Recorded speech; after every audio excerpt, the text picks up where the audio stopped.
Are you creative struggling with discouragement? Maybe you've been pouring your time, energy, creativity into your creative passion and a door has slammed shut. Or maybe someone's nasty comment has completely shattered your motivation. Or maybe you've lost something that has made you question whether you should keep pursuing this or not. Well, not only am I here to tell you to not give up, whatever that dream looks like for you, but also that this challenge is something that you are fully equipped for, that you can be empowered by it and transformed from it. Hi creatives, if you're new here, welcome. My name is Lauren Elizabeth with Lauren Elizabeth Animal Art. I'm a certified art therapy practitioner and an independent acrylic animal artist. In today's tutorial, I want to invite you to unload this discouragement and process this challenge with me in this therapeutic step-by-step floral stallion painting using acrylics. This is an intermediate level art therapy based tutorial, which by the way, from here on out, I'll be posting my pet and wildlife acrylic painting tutorials on Patreon. I have just joined Patreon. A lot of you have been requesting it. My past classes, okay, in case you missed my last videos, you might want to check back. I'll link them down below. My Pet Portrait Masterclass, my original animal artist courses, they have been lost along with my website. But you know what? I yearn to see people, creatives, who are struggling with anxiety, depression, and addiction, hopeless in those things, be transformed. I want to help them transform not only their animal art, but also their mental health from the inside out, one animal portrait at a time. Having struggled with these things myself and seeing how God has transformed me from them, I feel called to do this. And so if you want to paint this horse step by step, get all the tutorial items, the traceable, the journal reflections, the reference photo, the list of materials, and more. I have that linked down below to my Patreon page. All right, creatives, so let's dive in and make mistakes.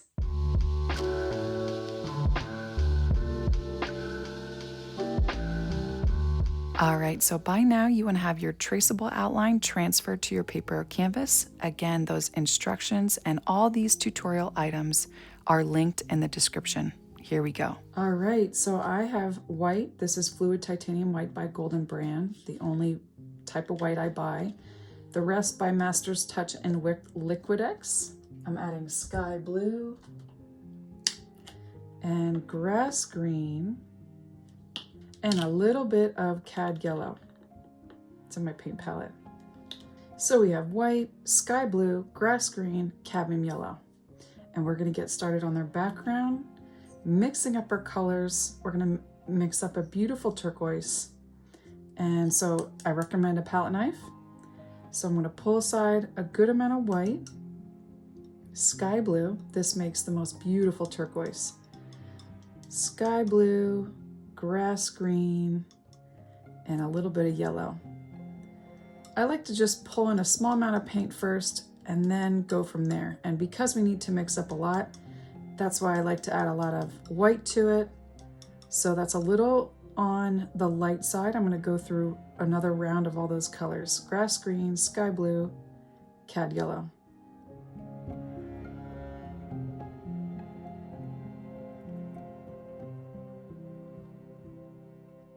And because we have quite a bit of orange in this horse that we're going to be pulling out, I want to add more blue than the other colors. So I just added a good amount of sky blue to this turquoise.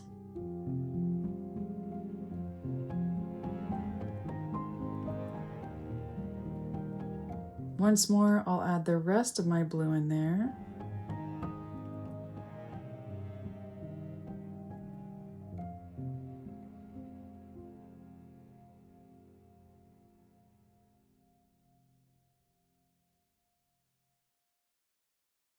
All right, so let's test it out, see how we like it. I'm going to start with my size 10 Arteza angle brush. Make sure it's clean and damp. And I'm just going to go in with some of this turquoise, test it out, see if that's the right turquoise I want. I actually think I want to add a little bit more blue to that. test it out when in doubt. You can always adjust it while it's wet. We can just blend it right into that. So I'm going to mix up more sky blue into that.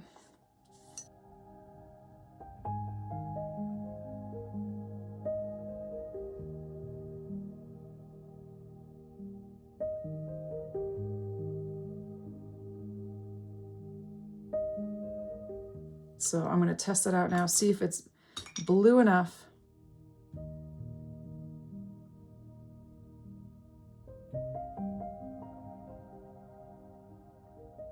There we go. I like that. It's just the right amount of blue. So I'm going to go over my previous brush strokes and very carefully work around this horse.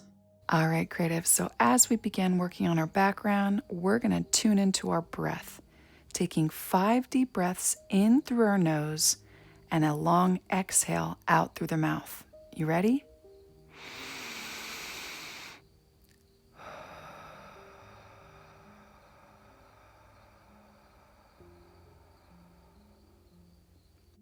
Let's repeat that 4 more times.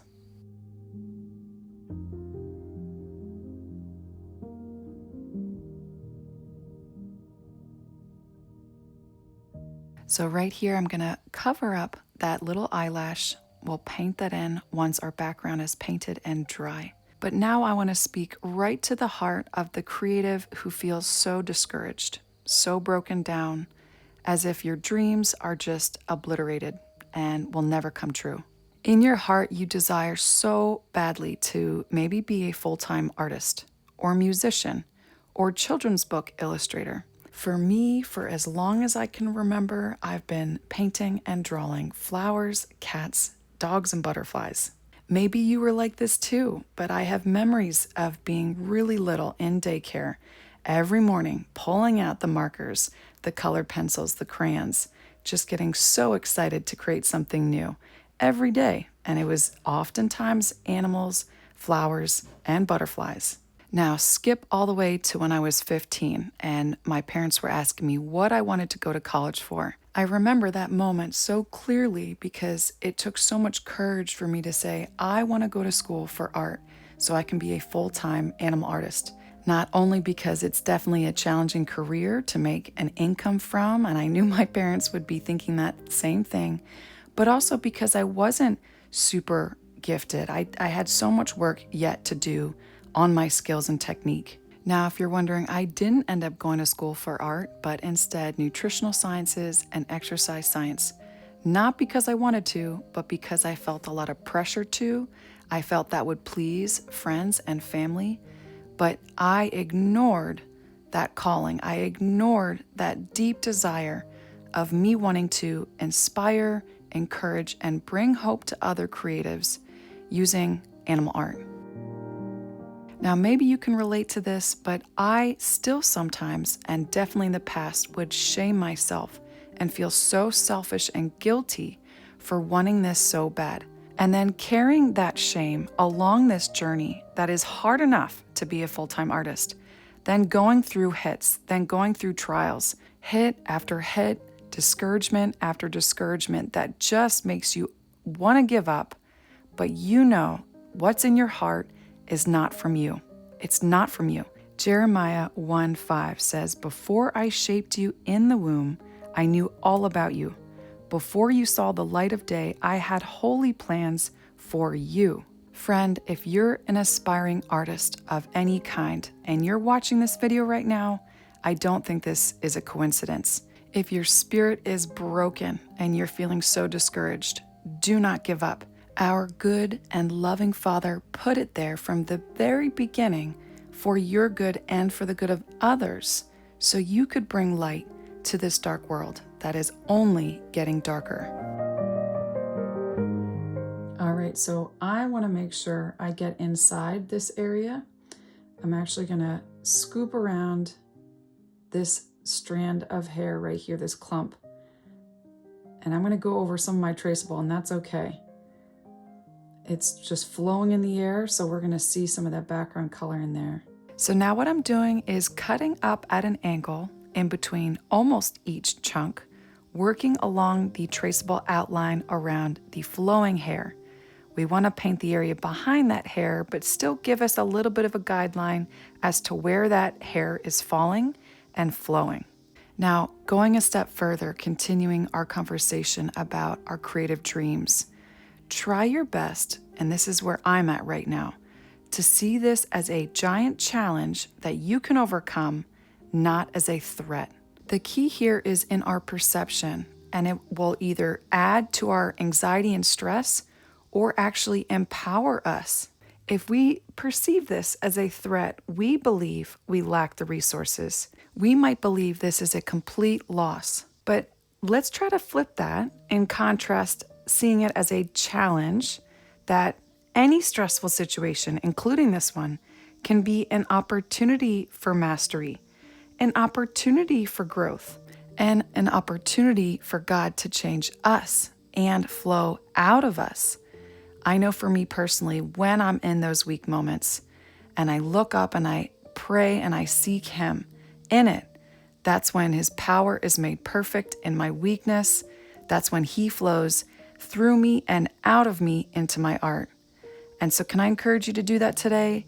Unload the anxiety, unload the discouragement, express that surrender however you feel led, maybe a change in color, line, shape, design. I call these open-ended tutorials that you can follow me step by step, but you may feel the nudge to change the color or add some different shapes or designs. Do it in a way that feels authentic and make it your own. And that's why I also have a theme for this painting tutorial that I hope will further guide you, and it's empowered by the challenge. So let that resonate. All right, you want to go around and see if there's any white specks or any thin paint that you just want to add another layer. I'm holding my brush at an angle like this, so it kind of lays the paint as opposed to pulling it off.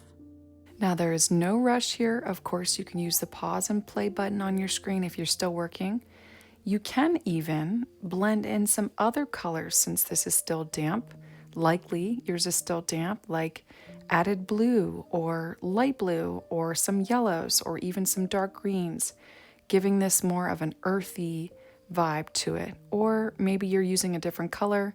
You want to have one side be darker, the other side lighter. Or maybe you also want to include a little hummingbird in the upper left. These are just some ideas. Make it your own. And once you're done, let's refresh our water and rinse your brushes off so we can go working on the face with fresh water.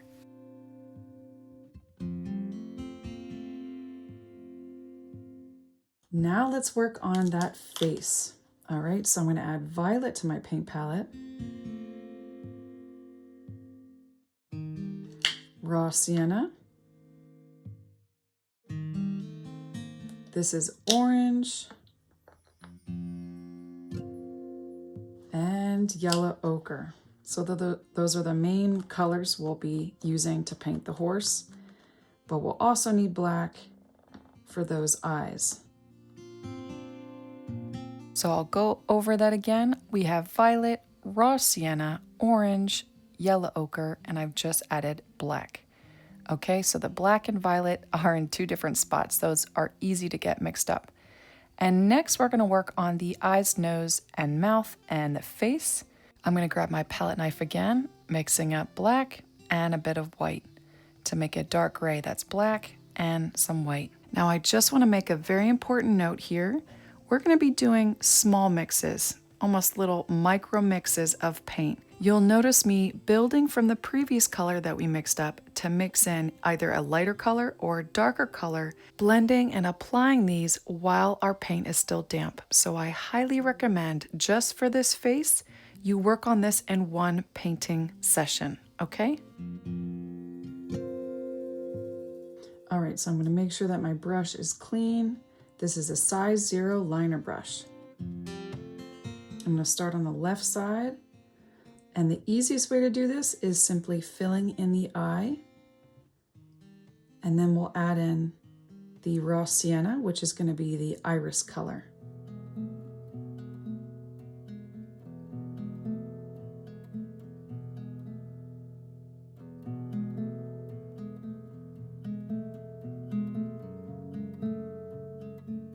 So while that's wet, in a little pile, I'm going to mix up raw sienna and white.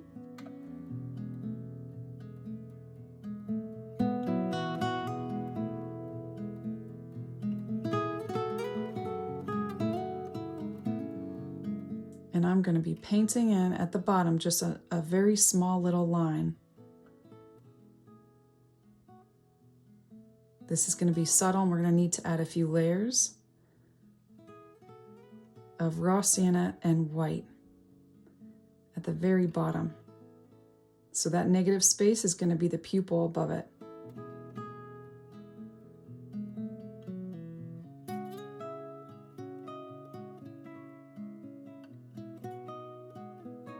And those highlights on that eye will come later after this is dried.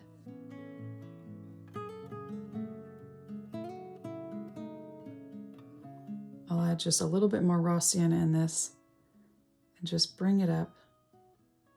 You'll notice that the longer you wait and that black dries, that dark gray, the more raw sienna and white mixture you can add in there.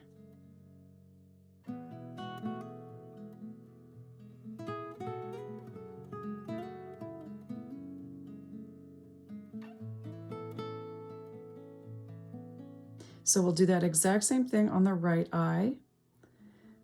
Being careful if it should be tacky, hopefully not damp, your background color. And I'm going to fill in the entire eye with this dark gray.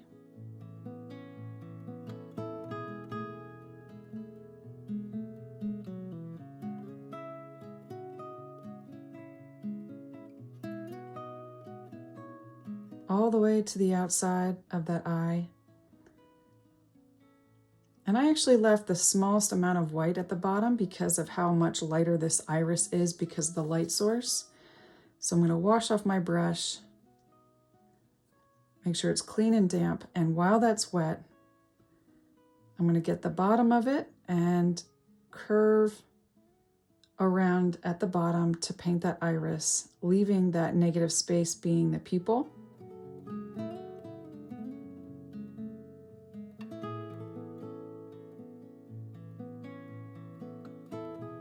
And that highlight will not paint in until it's dry. So I'm just going to add in a little bit more raw sienna, a little bit more white.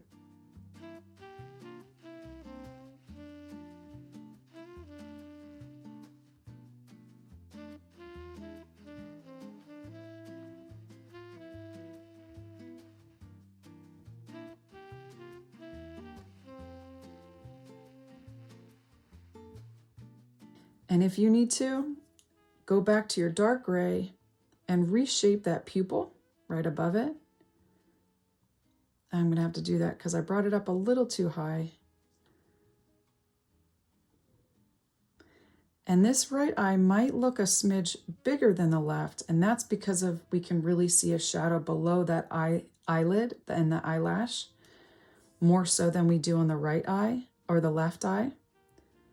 So that's why I'm just going to bring up my dark gray just a little bit right underneath where the eyelid will be. And what the heck, let's just do that now. So with a steady hand and at the top of this eye, we're just going to create a nice little line for eyelashes. And we won't do it on that side because of that hair being darker. We're going to actually need to use a light gray for that once that hair is painted in.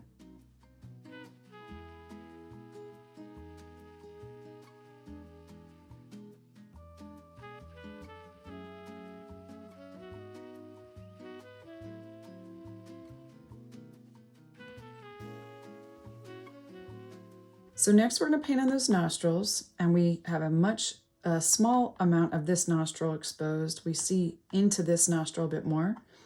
And so that's why we're going to use our dark gray.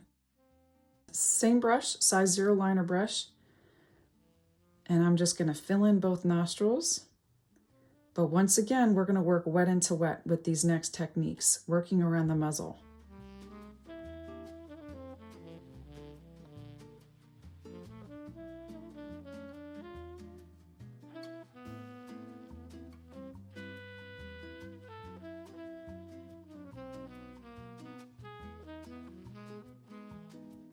Okay, so I actually won't go down much further because I'm going to pull in some more white to make a light gray, a medium gray, not a light gray. A little bit more white to get that a little lighter. And now on this right nostril, I'm going to work around that darkness, that dark gray we just painted in. Only on that side, not on the other side. I'm going to get a little lighter. Notice I kind of moved up from this pile, adding even lighter gray. I added some more white to get that a bit lighter, blending into that medium gray.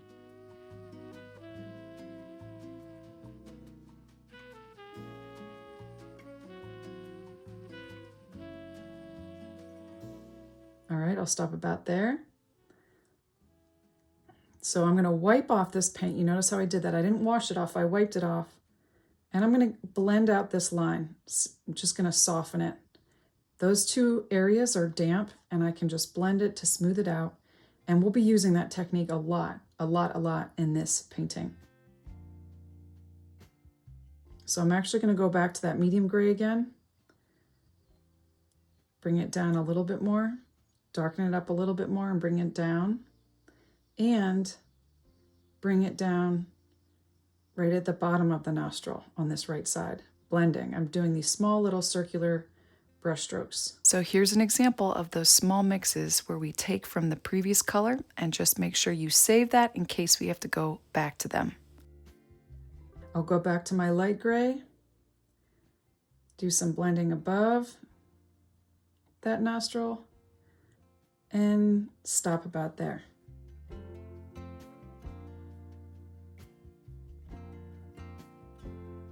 So we actually don't want to let that dry because we're going to do the same exact thing. I'm just bringing in some more of this light gray just to mix up more of a medium gray. Or you can just simply add more white to your dark gray again so that we can get a medium value around this dark gray nostril on the left.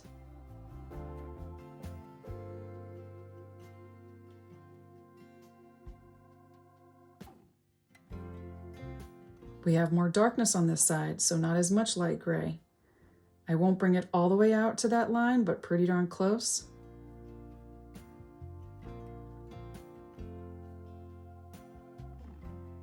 Have it wrap around a little bit more than we did on that side. This will kind of wrap around. And then go straight into my light gray. If you need to, add more white to that. And blend that onto the very outer edge. I'm going to need more white, not quite light enough. Now this is definitely where you want to zoom in and look at the reference photo included within the bundle for this tutorial. I highly recommend it because we're going to be seeing all these different values. I'll be referring to all these different parts as we paint the face.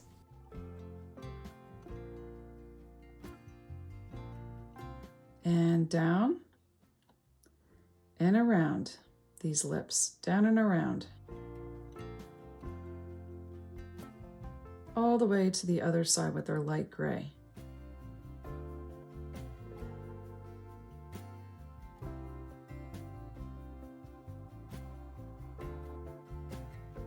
I'm going to go back to the medium gray and work along this part of that left nostril.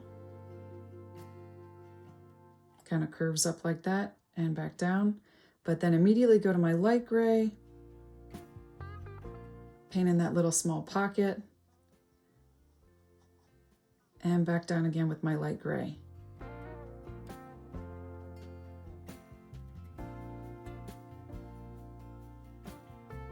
Oh, it's getting a bit dark. I need to lighten it up.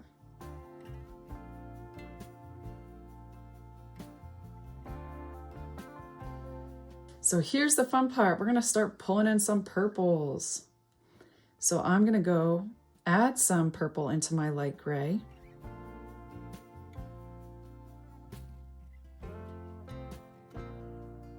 Add a little bit of dark gray in there too. So that's violet, dark gray, and white. And now let's start painting the front of the snout.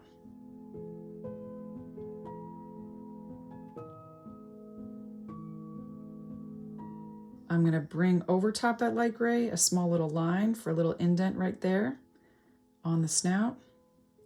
And now work my way over to the right side of the snout.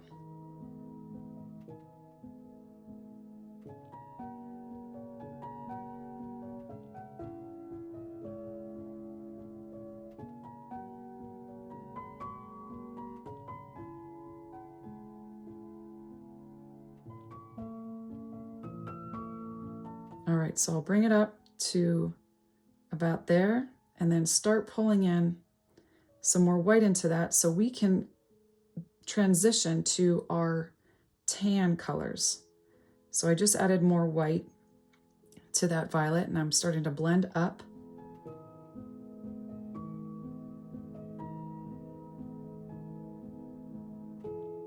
Even more white.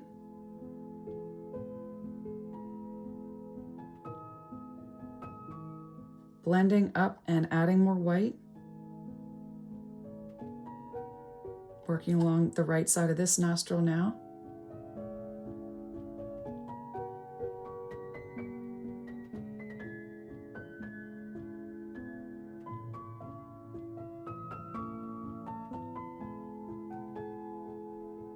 And before we go up any higher, I'm actually going to use this medium violet. Add some right along this line and around this nostril, just a little bit, not too far down.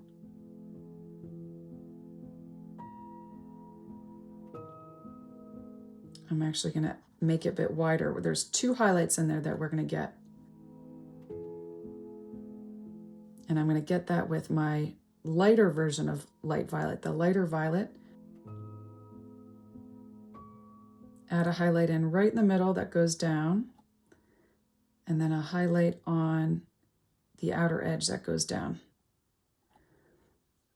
Add even more white to that, okay? And highlight this part of the nostril, or to the left of this left nostril. Next, into our very light violet with white and a little bit of violet, we'll add yellow ochre. So that's lots of white, a little bit of violet, and yellow ochre. These complementary colors, yellow and violet, are going to come together. And I'm going to start working up now. So this area should be still damp. We're going to blend into that area, pulling it down.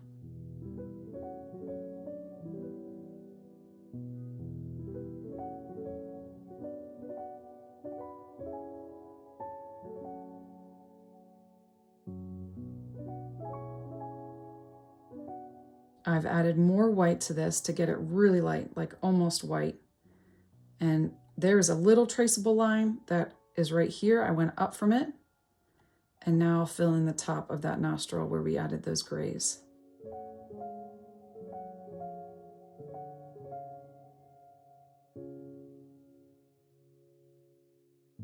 I'll bring that up pretty high, and same with this side.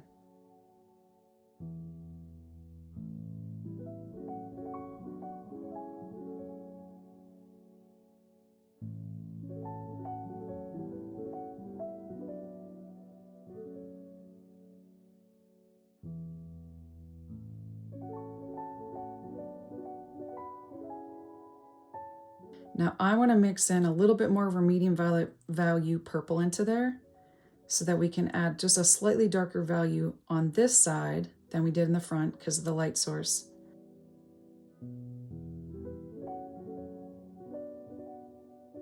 Maybe a little bit more of our lighter version into that just to lighten it up. Okay, to about there.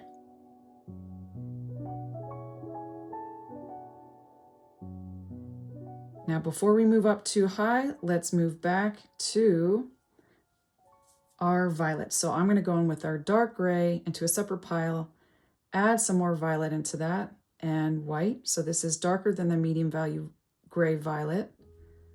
So it's got violet, dark gray, more white in there. And let's paint in the bottom around the lips, right above and around that gray outline that we added with our light gray. So I won't only use this dark gray violet to blend in the top lip, but I'll use it to separate it from the bottom of that left nostril where it's a medium gray. This is a slightly darker value, and I'll bring it up a little bit from here to separate those two values.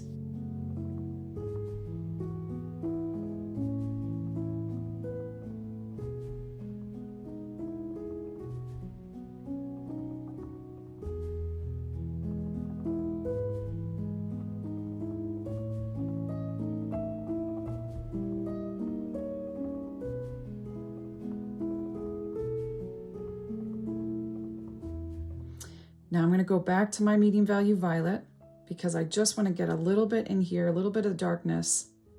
Do you notice like a little bit of texture? That might have been a little too dark, so I'm going to add more white to that just to lighten it up. So without going too dark with this violet, I'm going to make this a medium to light value violet.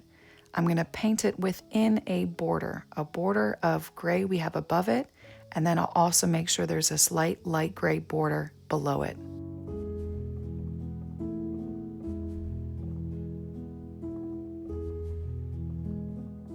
And now I'm back painting with my gray violet, the darker value, the rest of the white, but leaving a little bit of white left on the far right of this area. We're going to lighten it up.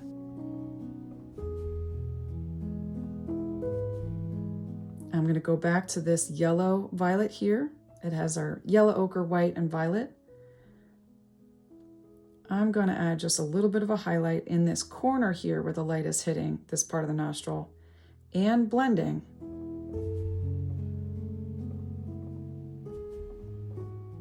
There we go. And then going straight into my darker violet and painting the bottom lip. But if you notice, I won't go all the way to the edge because it's highlighted there. I'll just fill in the rest of it underneath for this bottom part of the lip.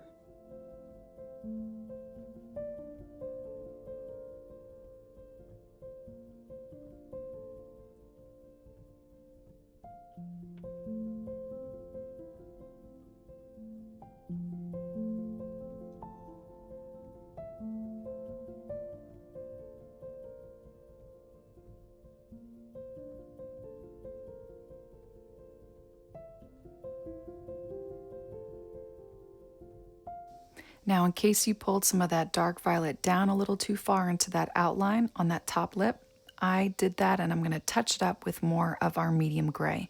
So I'm just mixing up a medium gray of a bit of black and white.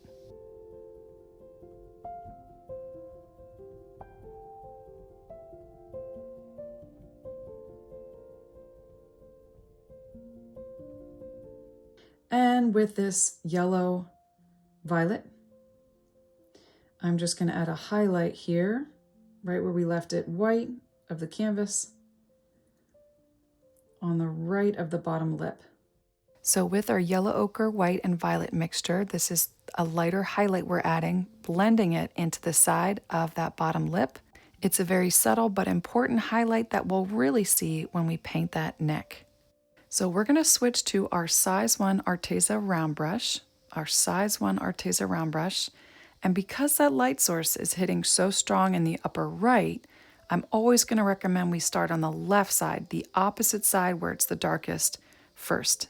Blend from that over to the lightest side. And once again, we're going to be doing little small mixes, starting with raw sienna, orange, and a bit of violet. Now, I'm not mixing up our darkest value, but it will be pretty dark, so lots of raw sienna, a good amount of orange, and just a small amount of violet. And where we'll begin is the very bottom of the left side of the jaw.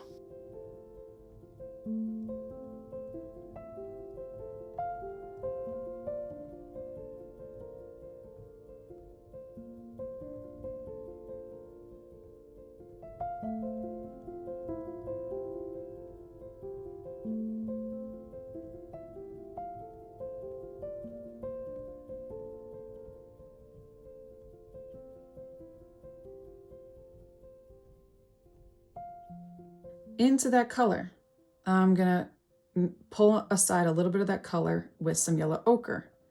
and raw sienna, okay? Pulled it up to the next level, getting that a little bit lighter now.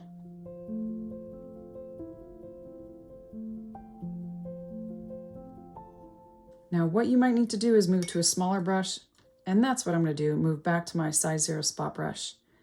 And with that color we just mixed up, let's just paint in underneath this left eye, this little gap.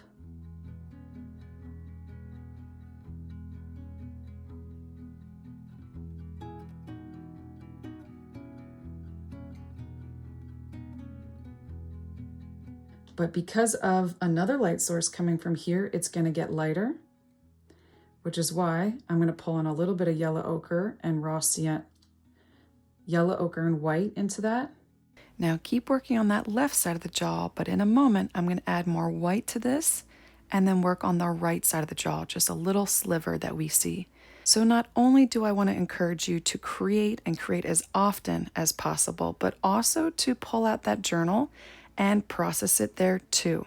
All right, so for our first journal reflection, which by the way is in the painting bundle for this tutorial, is what have you gained from this challenge?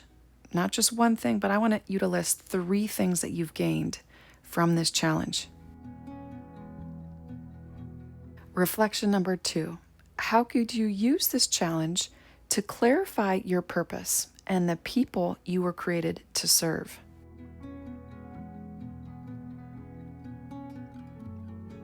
Continue on with this color inside this area, right by the jaw. I'm going to pull it up.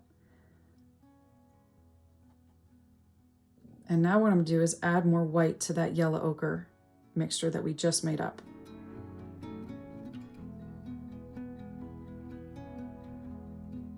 Blending at the bottom here where I just went up with that yellow ochre mixture.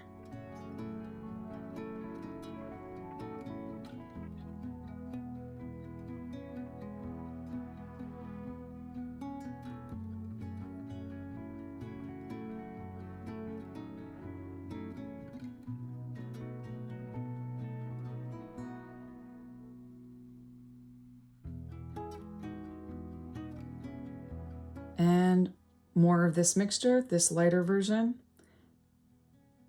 right here at the bottom. Pulling that in at the muzzle now.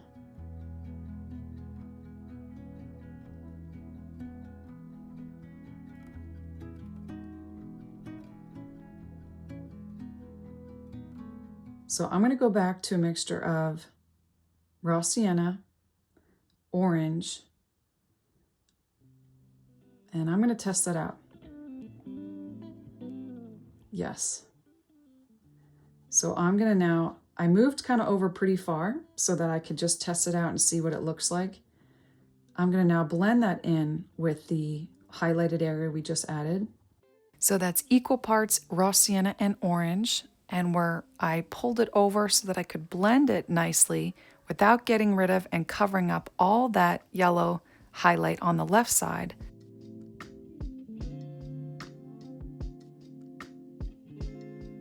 Getting all the way up to the bottom of the eye. In the bottom right of this left eye, I'll bring it up with this color just a little bit. And I think I'm going to have to switch to a larger brush, just too tiny. I'm switching to my size 0 Arteza liner brush.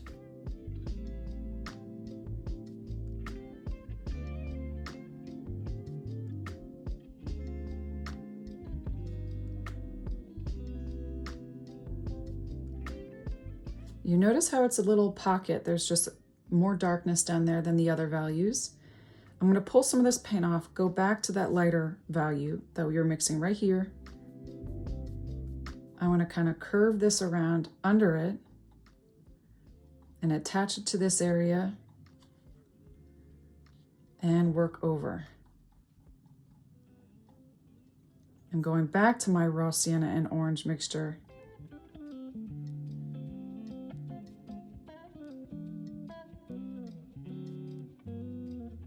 And I'm also trying to work here. This line sits in the dead center of that highlight, which is where we're going to use the yellow ochre and white. But right now we need to get it have it a bit darker, so I'm going to go in with raw sienna and orange and a bit of violet. I'm going to test it out. That might be too dark, but let's just see. That's a little on the dark side, so I'm going to add in yellow ochre to that to lighten it up. Anytime you want to lighten up a value, just add a lighter color or white. Anytime you want to darken a value, just add a darker color like violet or blue.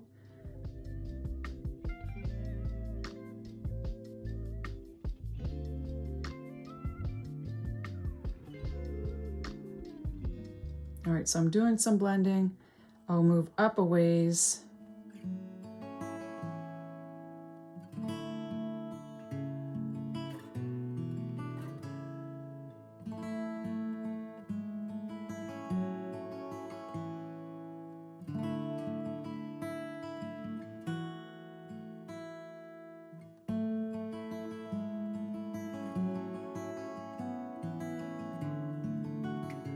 All right, so now our goal is to connect this with this. So it needs to be a lighter value than this, but a darker value than this. So let's mix up raw sienna and yellow ochre and white. And that should be a medium value that we can use to connect those, but let's just see.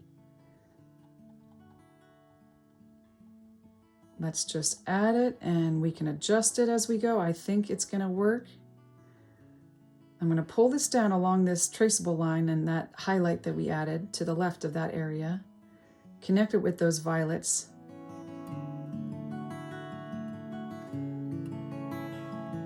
Bring it up a little bit, even add some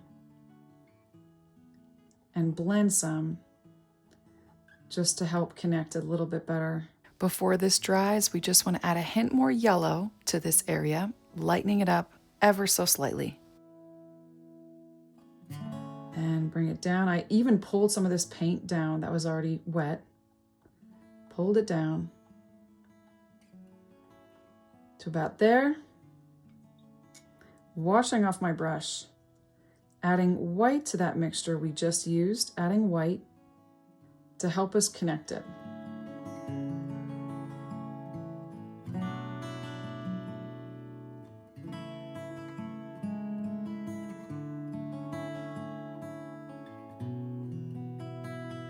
But it's not quite orange enough. I'm not sure. Do I want to keep it more yellow or do I want to keep it more orange? Being that we have all these violets down here, I think I want to keep it more yellow. So I'm adding more of that all at the top.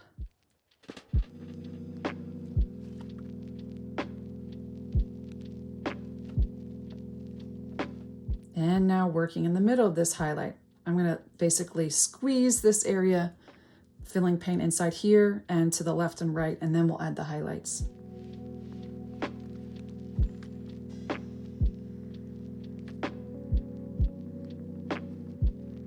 All right, so what I'm going to do is mix up a more orange version. So in a separate pile, I'm going to mix up yellow ochre and orange and a good amount of white. So that's yellow ochre, orange, and some white. Let's test this out. I think that's good. I like that. And let's just blend these two areas in the center together.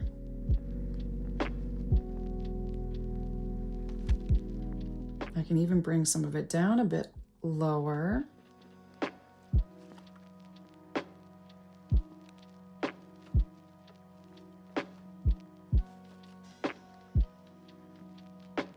I can add some here as well, bringing that down and blending. And now let's just take this up here, above where we left off our work there, and inside this little diamond-shaped area. And I notice that it actually goes to the right more. You see how that value goes to the right?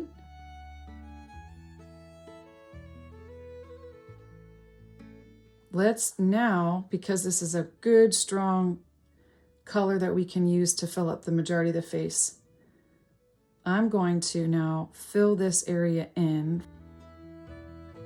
just to about there. Go back to my mixture. We can mix up some more right now of raw sienna, yellow ochre, and white. I just mixed up some more. And now while that's damp, let's start adding that highlight on both sides. We start on the dark side and then we can get lighter and lighter.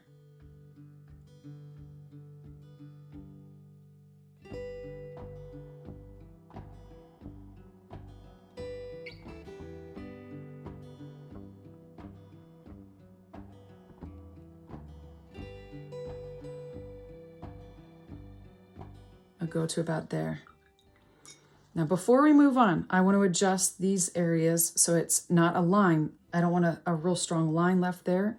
So hopefully you still have it. This is a mixture of raw sienna, orange, violet, and yellow ochre. That's raw sienna, orange, violet, and yellow ochre. Going right over top and alongside of it.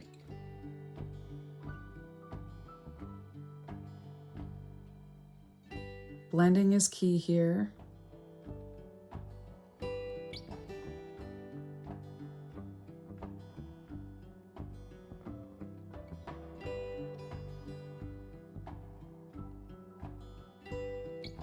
And while we have this, guys, we can add just the smallest amount of darkness right there.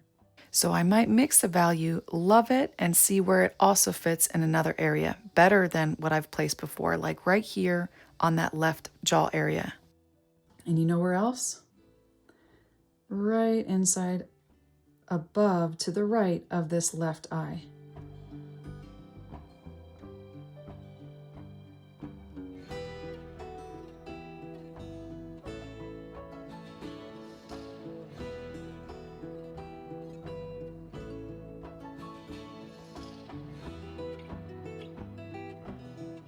Now I'm going to use a damp brush. I have a line there that I just want to smooth out. With a damp brush, you can do that. Any lines that you just want to smooth out. Okay, I'm going to wash it out again. And then what I'm going to do is I'm going to mix up quite a bit of our orange and yellow ochre and even more white to get it even lighter.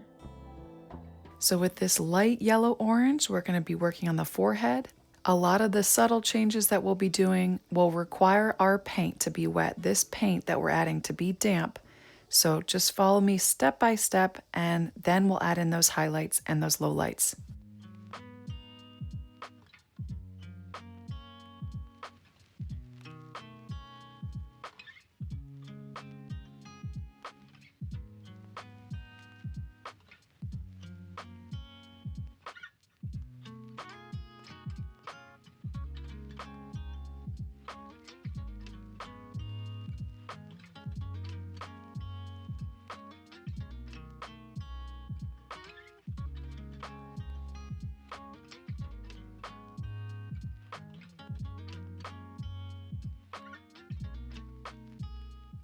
All right, so before I go any further, I'm going to add even more white to that so that I don't lose these proportions here. And I know that they're lighter. So that's why I'm going to add in that lightness right here and bring it up. It's these highlights that really help define the structure of the horse. So I'm going to add them back in and carefully blending that with our yellow orange. Now you might want to watch me here for the shape of this highlight. It goes up and to the right slightly, and then straight up in the center of the forehead.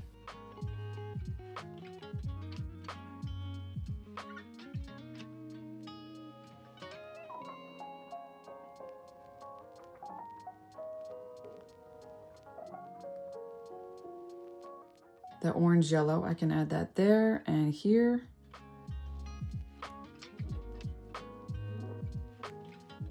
I'll leave the eyelid area for a different color. I'll leave this eyelid area, and below it, I'll save that for another step.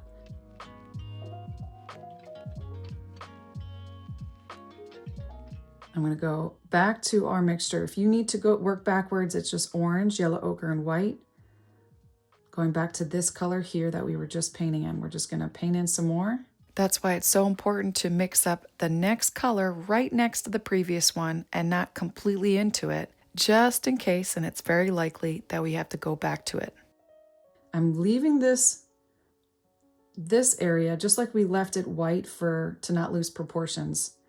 I'm gonna work this in just right there, and I got my eye on it, so I'm going back to this mixture right here so that I can blend that subtle darkness that goes up as well. And this is nice because it just blends it subtly with that wet paint that's already there. So right there, I pulled in our mixture of violet, raw sienna, and orange. Wash off my brush. I can smooth this out.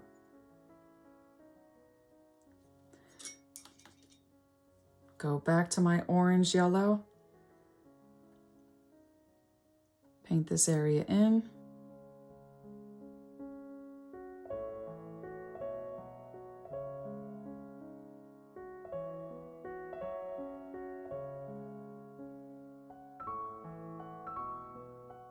And back down. And this is where we have a bit of that highlight, but I'm just gonna go back to this darker color, mixing in a bit more violet into that. That might have been a little too thick. I'm gonna wash my brush off, wipe it off. Bring that down a smidge. Kind of blend it out.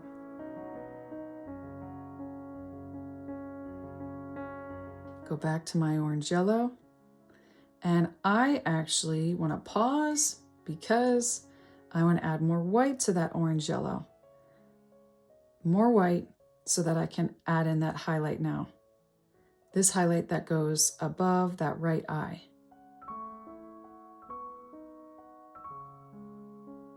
Leaving a little white above that eyelid, just like we did on the left side. And it kind of, that value, if you notice, comes down.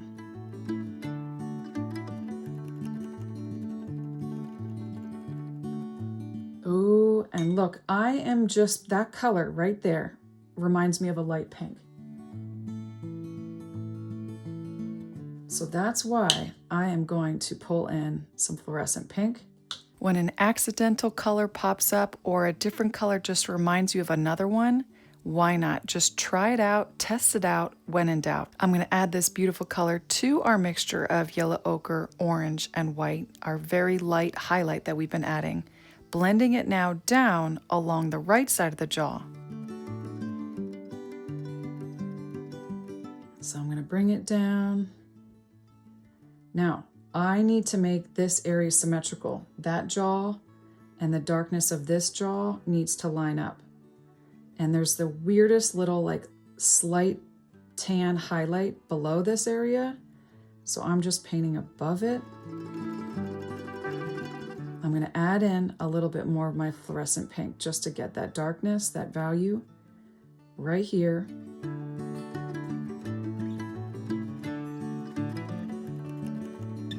You know what? I'm going to pull in a bit more of my raw sienna with a bit more orange. Just pull in a little bit of that to blend it in the bottom. I'm wiping that paint off, just like I showed you before, wiping that paint off so that I can blend it with the paint that's already wet.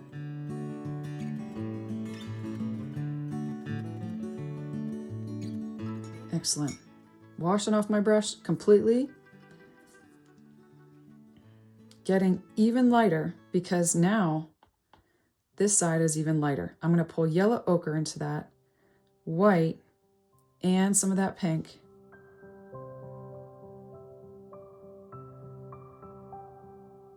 Working a lot of this area to the right where it's getting hit by a lot of light. Now, don't you notice how yellow this is down here? It looks quite yellow. Well, I am going to jump on that. Before I do that though, because it's so exciting, I'm just gonna move up with this yellow pink. Pull it over, okay? Pull it up and over a bit more than I have it, because that highlight sits right there. Notice how I'm coming down with this lighter yellow pink, bringing it down to this muzzle area.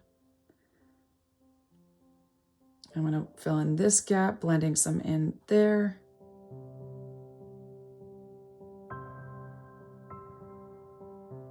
I'm going to switch to my smaller brush so that I can use that. I switched to my size 0 Arteza liner brush.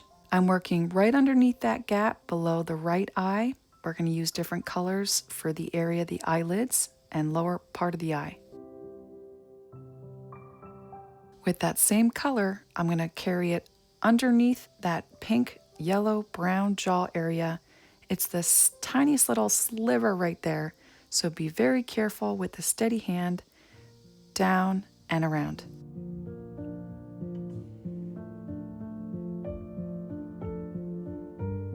But not go all the way down, because I'm going to pull cadmium yellow into this color, cadmium yellow, in with more white.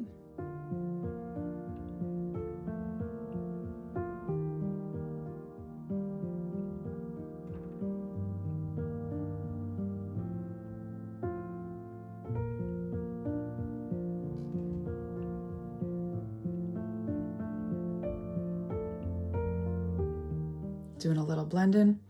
I'm going to go to add more white into that, even more, so it's almost white, guys. Pulling out those highlights on the right side of the face. And that highlight I'm going to join right here. So I'm pulling this down very softly, barely touching my canvas, connecting it to those two highlights on the right side of the bridge of the nose.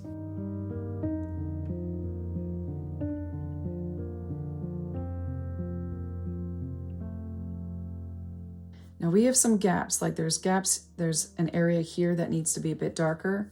We have some highlights to paint in there. So I'm gonna move back to there before all this paint dries. It actually has dried, but you know what? We can remix our colors. So let's move to this gap right here that I left. I'm gonna mix up yellow ochre, orange, and a little bit of white, because that's just slightly darker there.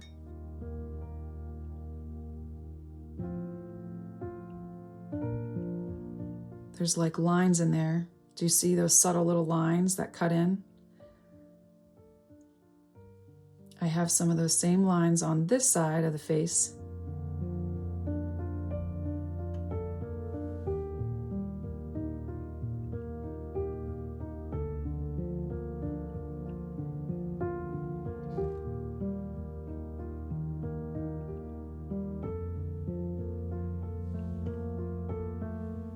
I'm going to add a bit more orange and a smidge violet into that color, because maybe that's a little too dark. Let's test it out on this side. Do you notice the little dips above both eyes in the bone structure of this horse?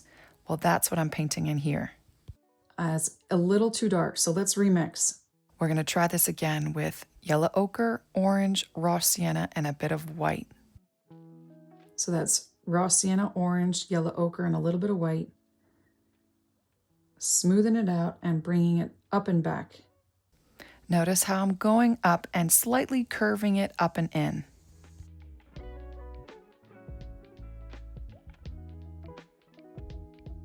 I'm going to do that same thing on the right side. Want them to be symmetrical.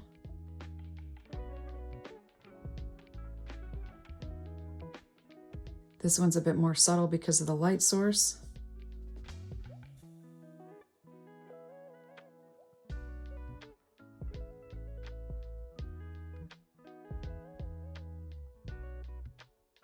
So I'm going to go to my size 1 round brush again, not use this little tiny brush currently, and let's remix. I need more white.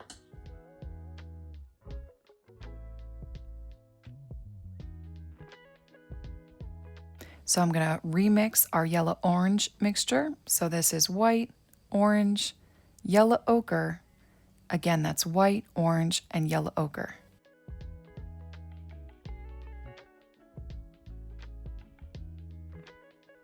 I'm going to test this out. That's perfect.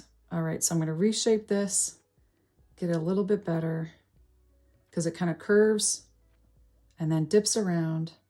And there's a slight highlight right inside there.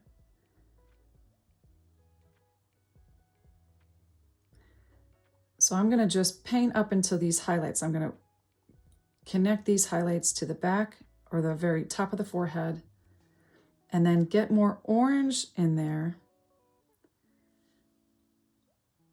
Just a little bit more orange, and create these subtle little lines that scoop to the back in the center of the head.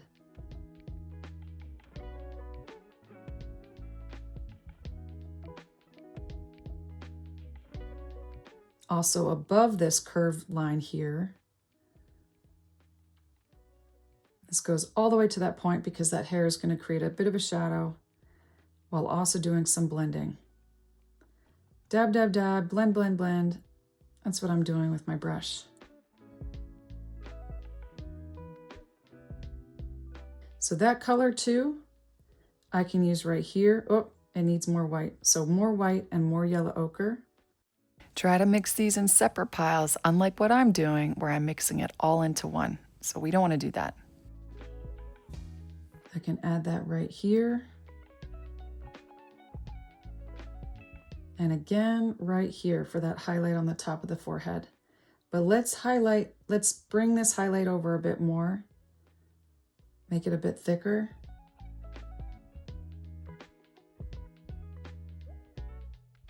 I am not pushing down very hard on my brush. I am just barely touching my canvas. Also on this line. Dab, dab, dab. Pull some off if you're adding too much paint.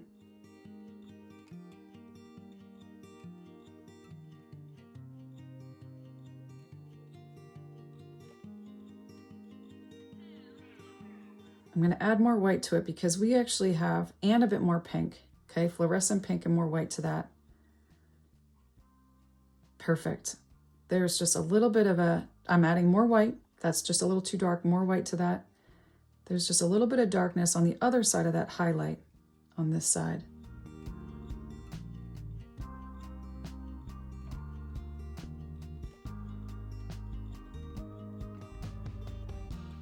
You know where else I can add this? Coming down from the eye, over some of our pinks, but not over all of it. Notice how I'm doing dab, dab, dab, loosely applying this right over top some of the pinks so they show through from the bottom.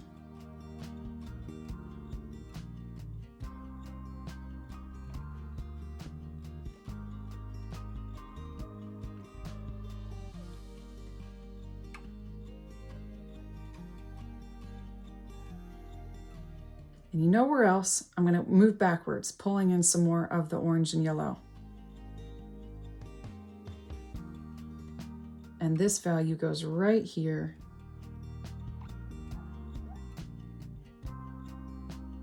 And even swoops around underneath that jaw area.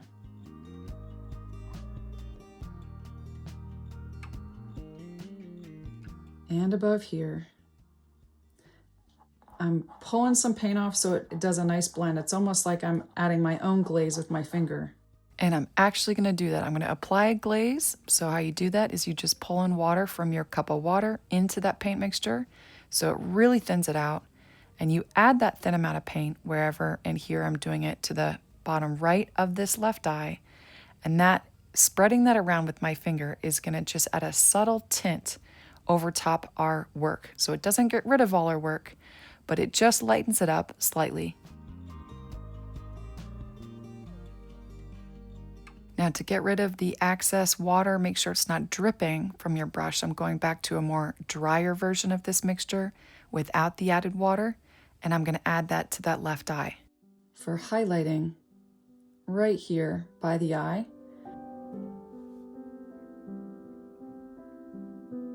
and also bringing this up a little bit, this highlight.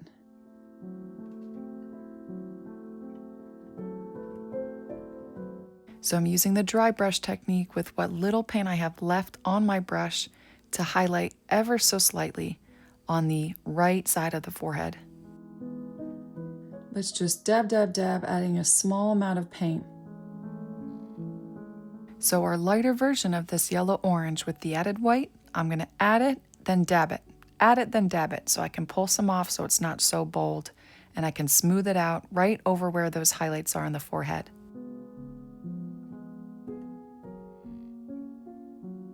These values on the forehead are so similar but slightly different. Like this one I'm adding here has less white in it, but it's not super dark. Dab, dab, dab. And even getting a highlight right there.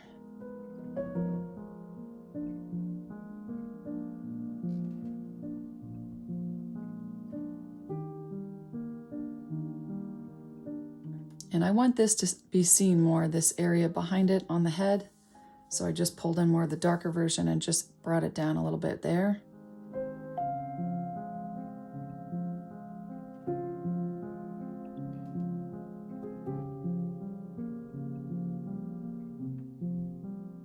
Pulling this down, that line, that dark line right there, I brought it down just a little bit more.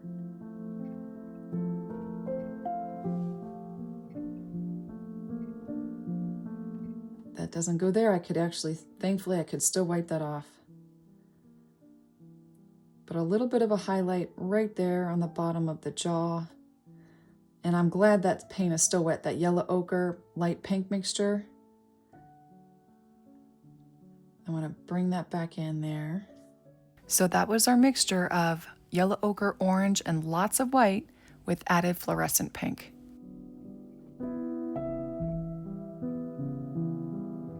Now let's bring some more light pinks into this part because this looks light enough, but that doesn't look light enough. So I'm going back to, I'll remix. That's fluorescent pink, yellow ochre, and white. I'm going to add a bit more fluorescent pink. I added a lot of yellow ochre. And we want to add lots of white to get that light enough with my size 0 spot brush.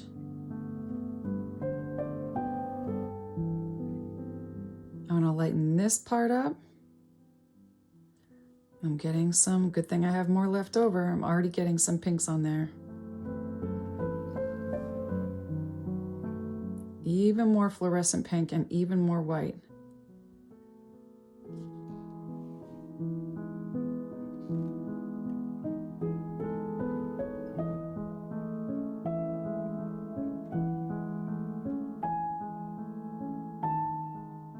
And now we can add just slight little dabs on the lightest parts of this head, this horse's head. Doing some dabbing, of course. And the more highlights you add to the top of the head, the more we have to lighten up the areas around it, because they just get really dark then.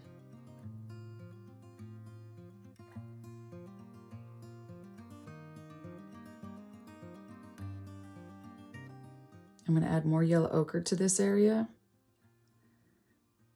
Right here, the yellow ochre and white. And now I'm doing actual fur texture with this brush. So with very little paint on my brush, so it's not thick lines, I'm going to cluster very fine, even, the same length lines on the top of this forehead.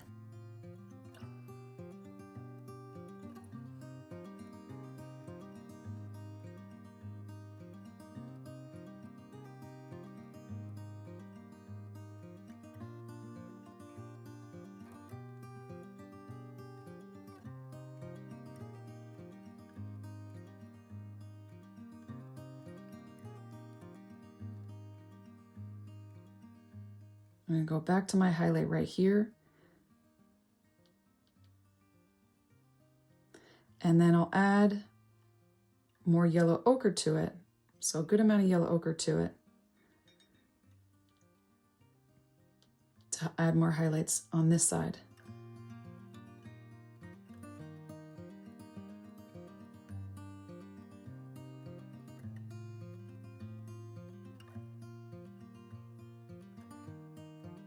So I'm just using the dry brush technique to lighten this area up with some more texture and doing some dabbing.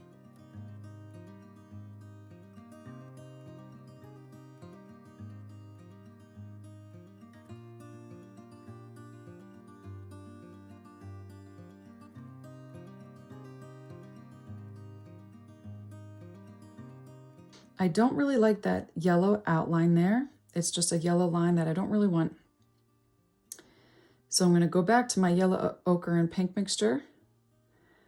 I'm and add a little bit more yellow ochre to darken that up. So this light value that I'm pulling from has yellow ochre, lots of white, orange, and I'm adding more yellow ochre. Just trying to get rid of that line there by adding a medium value. I'm also going to use that to create more of that line texture above the left eye.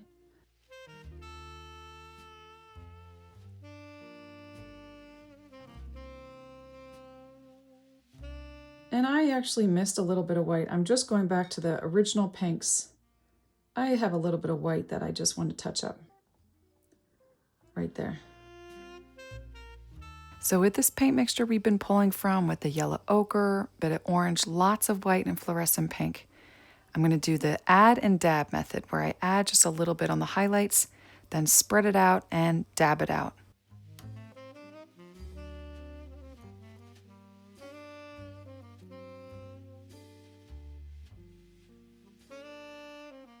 This goes up a little further than I have it.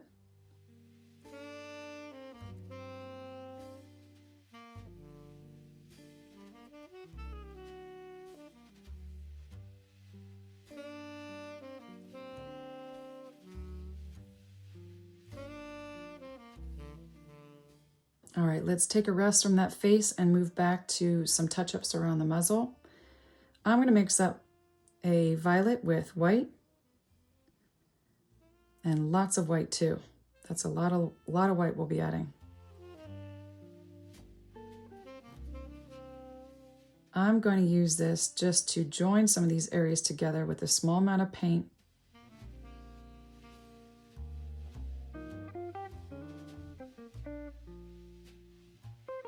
Right on the top of the muzzle. For this side, I need to get it lighter. I need to get that violet really light. Right here. Yep, I'm gonna dab just to join that so it pulls off some of the paint, but leave some there at the same time.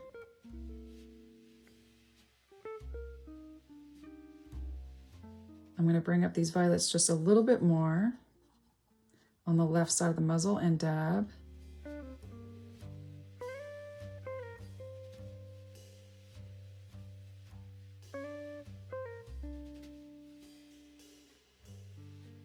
And you know what? I'm going to do some dabs of violet on this side of the jaw, just a smidge. That part of the jaw kind of gets lost in our turquoise background, which is very close in value, by the way. So that's why I'm just lighting it up at the top. Now we have really strong highlights on the top right of this muzzle. So I'm going in with just what little violet I have on my brush, very small amount, with lots of white. So it's almost basically white. And I'm adding that here. And I'll even pull it down by that nostril. See how I did that? I added a highlight there, blended it to this highlighted nostril with the light violet. Very light violet, almost white.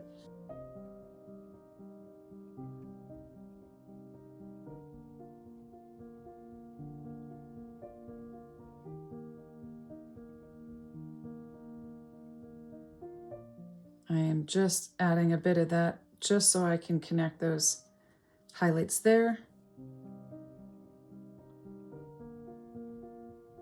And let's pull in some yellow ochre into this light violet, shall we? So that's yellow ochre, violet, and white.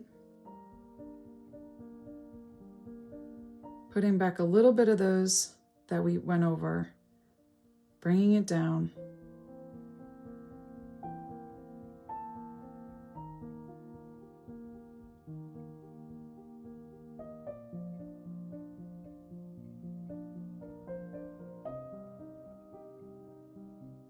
Oh, lovely. That's lovely.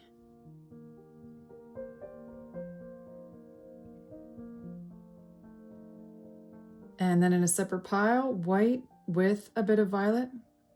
And that's again a very, very light violet.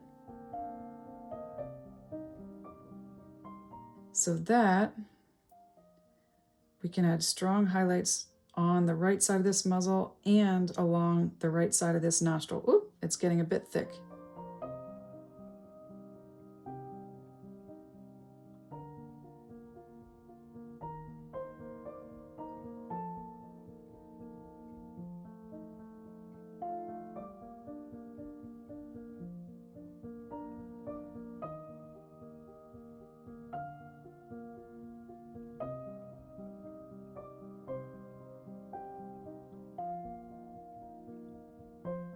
I'll even add a little bit of that lightness right there. I just added a dab there as well. So since we're using our violets, I'm going to add more violet to this light lavender, this light violet. And yes, we're going to use violets to paint in the leftover white just on the bottom there, but not all the way, because then I'm going to go in with a light violet to capture that highlight on that side. So that's just dark violet on this part inside the eye, light violet on this outer part of the eye.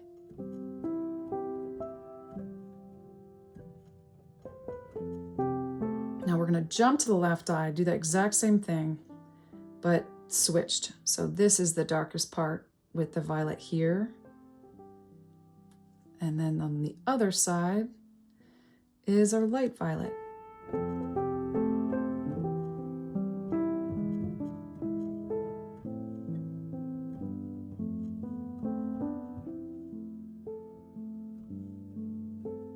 I'm going to go in with some of my dark gray, okay? And this is where we need just the smallest amount of paint on a brush.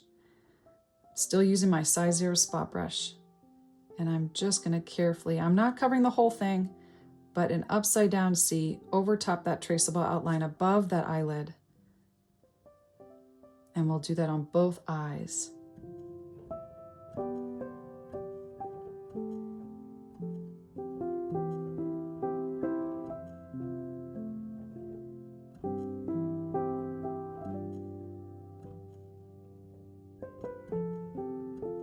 And can you guess what we use to fill it in?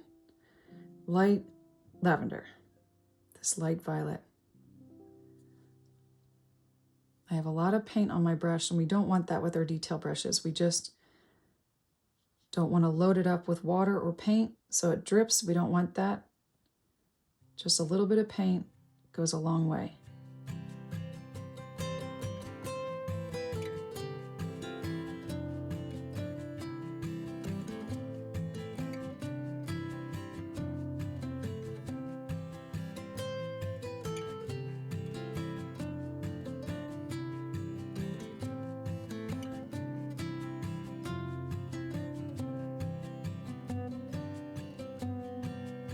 I'm going to go back to my dark violet or my dark gray just so that I can reshape the bottom of this. I just brought that purple down a little too far.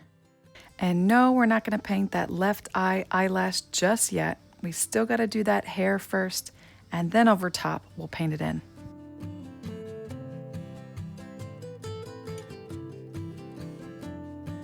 You know what, we must do the ears. Eyes, nose, mouth, and ears. So I'm going to move to my size 1 round brush now. And let's move on with violet.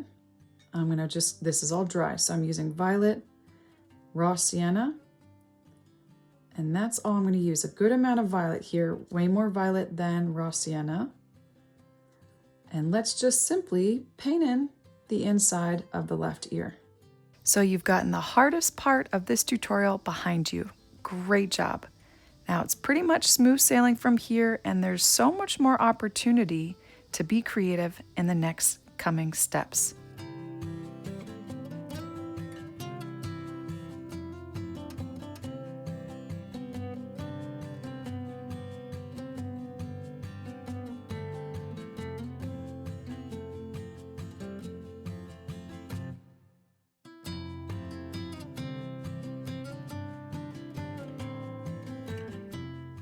All right, so because of that, the side of this ear getting a lot of light, I'm gonna leave that area white so we can go in there and highlight it with our orange brown.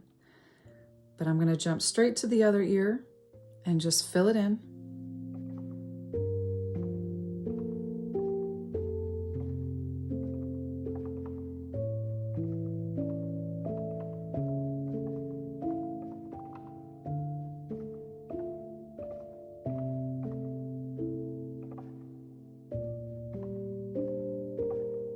I'm just mixing up some more. That's violet with raw sienna. And notice the shape of these ears. They're actually not like leaf shaped. They point over and in a little bit. And on the other side, it's the other direction.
All right, so I'm moving back to my size 0 spot brush because I want to mix up a mixture of raw sienna and orange and white and a bit of yellow ochre.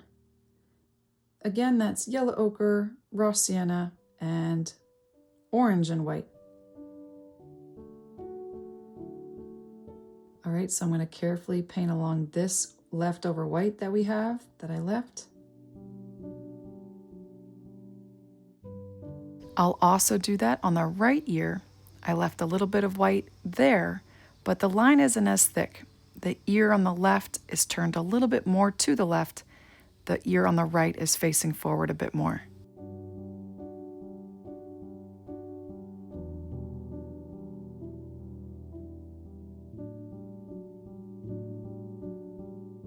I have a little bit of this orange over top some of the purple brown that we just painted in on this side of the ear. But on the left side of the left ear, we won't be painting that part in. It's not showing.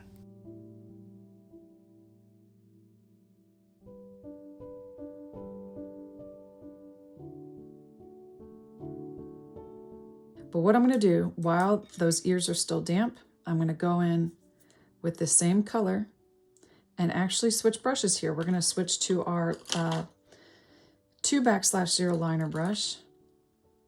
Never like to leave my detail brushes face down. It's not good for them.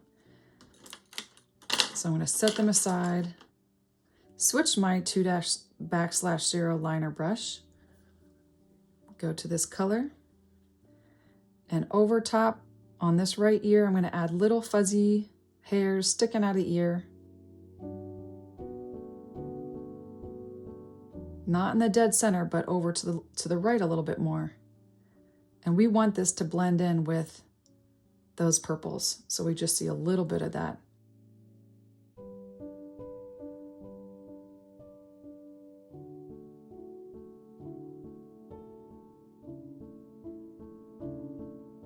On the other side, we're going to do the same thing on the right side of the inside of this left ear. So the right side of this inside of this left ear, not in the dead center, over to the right a little.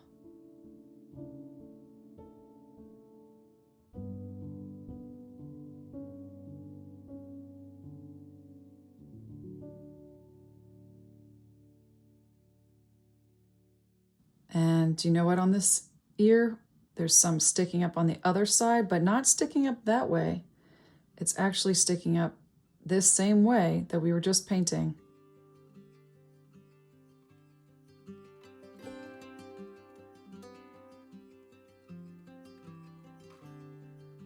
Looks like the wind's kind of just pushing it over.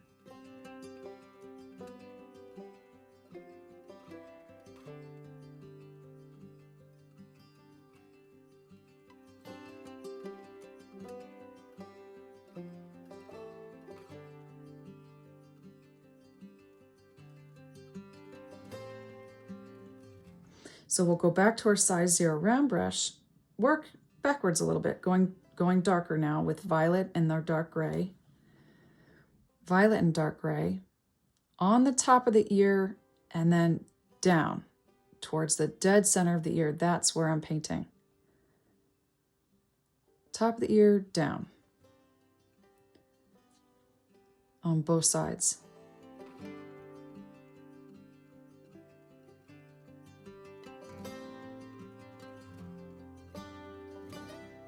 And we're just going to cut in between those strands, those hairs, in the center.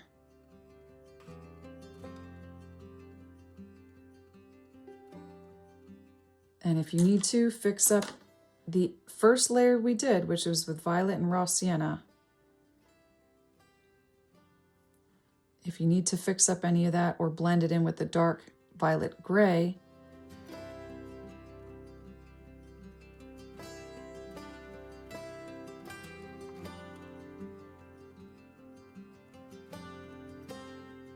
silly me, I went over that side, that part of the ear. I want to go back to that color, paint it back in.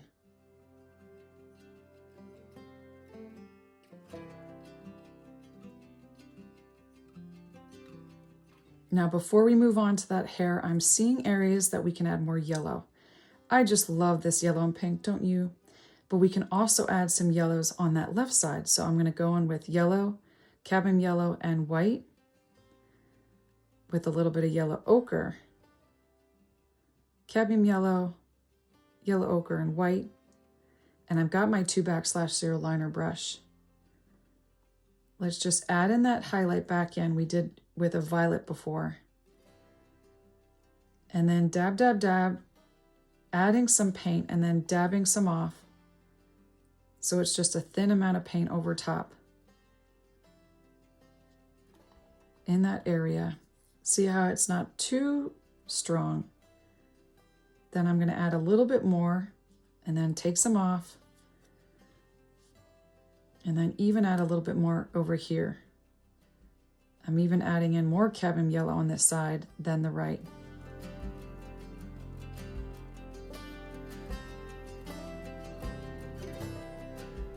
Adding some more white into that, I'm going to highlight, oh, what color got in here? Fluorescent pink got in here. Why not? Let's add some.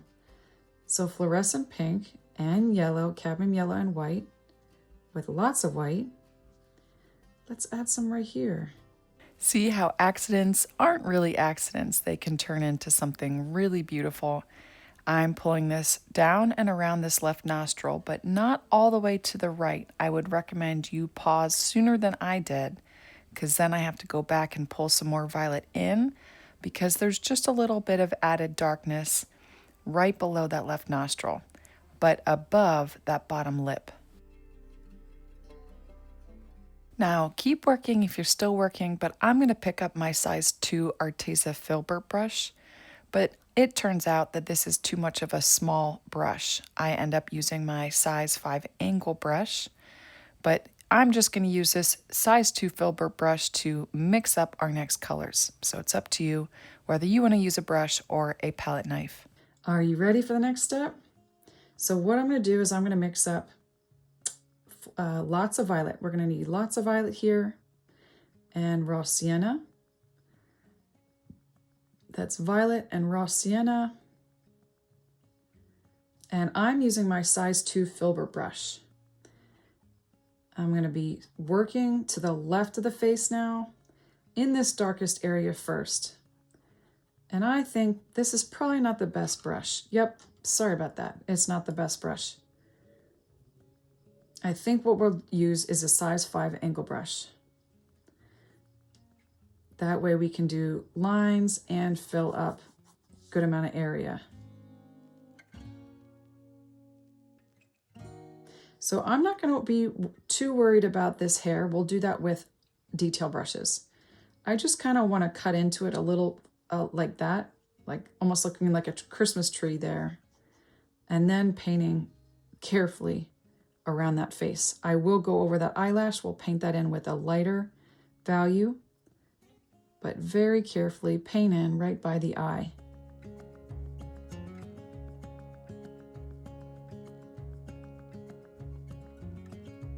Oop, I went over some of mine. You know, if you're quick enough, you can pull it off with your hand or your finger.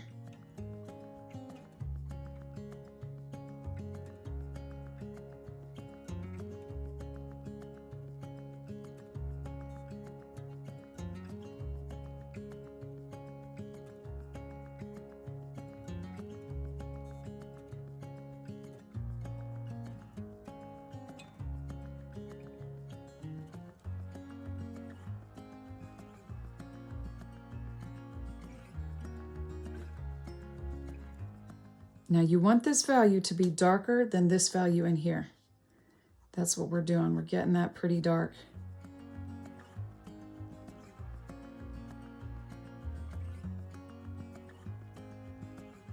So we want to work wet into wet in this next area because we want to get lighter around the neck.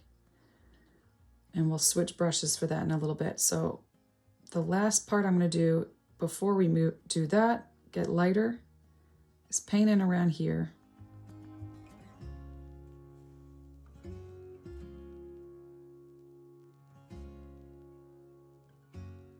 And then I'll move to my size 1 round brush. Size 0 round brush, sorry.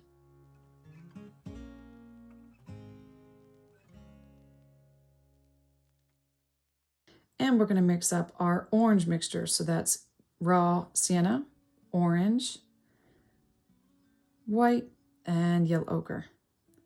Raw sienna, orange, white, and yellow ochre. With our size 0 round brush, I'm going to blend up, and not directly up, but at a slight angle, okay?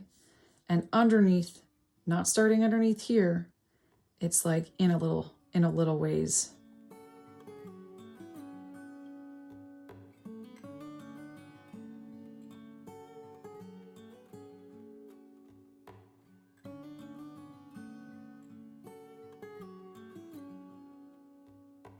So as this neck area is being raised up a little bit, as opposed to getting that shading, that shadow from the hair, it's getting a little lighter. So we're blending that orange brown in with the violets, violet brown. And then as I move over down and to the right, I'll add in more of that orange brown so it gets a bit lighter.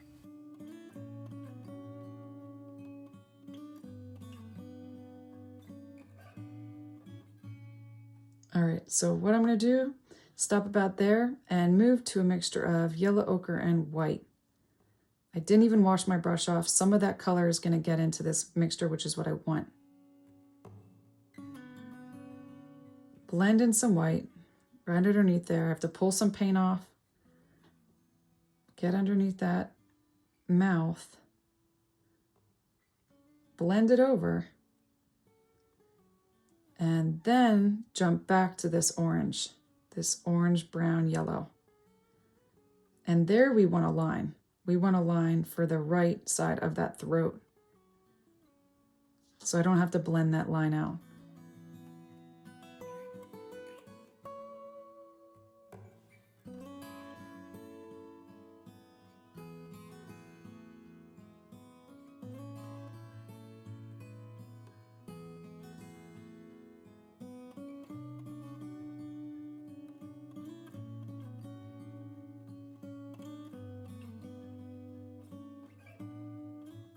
So I'm grabbing my ankle brush again. Look at my hands. Boy, we're getting messy here. I'm gonna grab I wanna blend this area together, but still maintaining that angle. So I'll pull in some more of this violet and raw sienna. Blend those values together.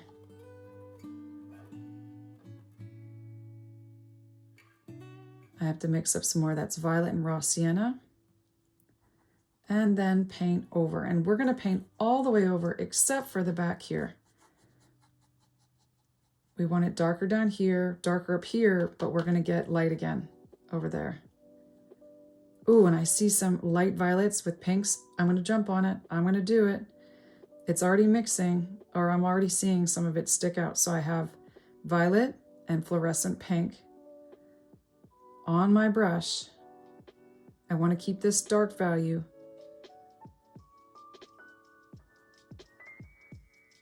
There's a medium value there, and I'm just going to blend that. I am actually like just barely touching my brush, like so delicately. I'm going to even paint my hand to demonstrate that. So just a subtle little hint of pink, purple there, magenta. Wash off my brush and then move over with my violet and raw sienna. Like if I just notice little hints of it coming up from a random color that I'm mixing, or it reminds me of a different color, then I add it. Then I add it while it's wet. I blend it in.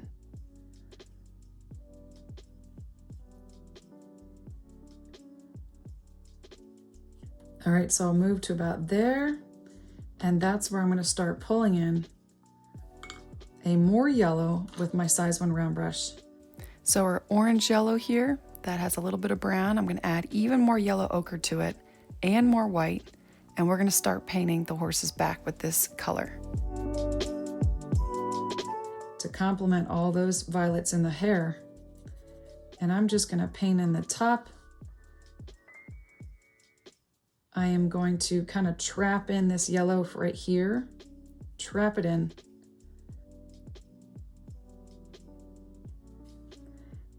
And then start painting down, but not leaving fur texture, not leaving that hair texture. I'm actually going to literally blend it so it morphs into that horse's back. And that's where I'm going to need my angle brush again. I'm going to need a new paper towel or cloth too. And is there going to be another color that we mix up? I don't think so. I think I'll keep this a little bit more simple since we're adding the flowers over top. So I pulled in some of that yellow so that I can blend that with the violets. So I actually can blend those two areas together so there's no line. I want a nice blend. A clean damp brush, I can blend those two together, just like that. And then if you pulled off, because that does actually pull off some paint, you can, I'm just grabbing size 1 round brush to add in more paint, more coverage in case you pulled it off. I'm going to add a bit more white to that.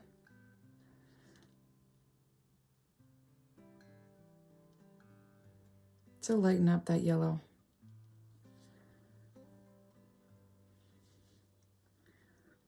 And while I'm here, that same color, not only do I have a little bit of white that I have to cover up, just specks of white, that yellow ochre over underneath the chin.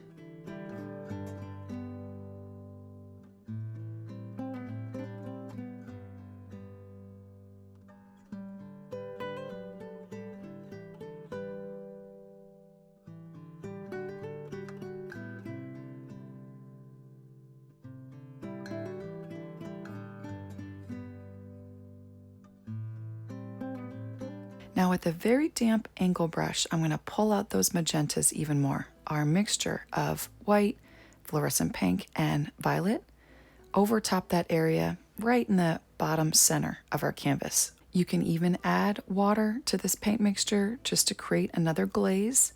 We want just a little bit more purple pinks there, so not super bold.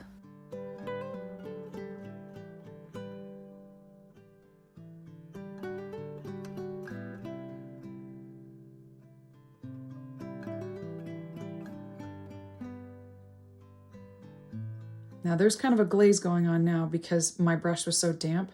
So if you need to add water to that as you pull it over.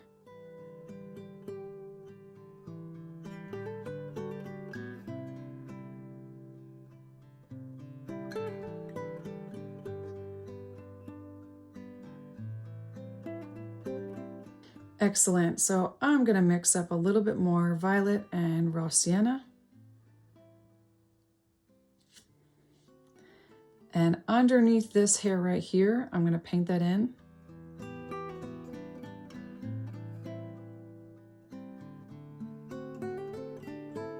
And then later we'll add hair draping over top the forehead and in front of the ear.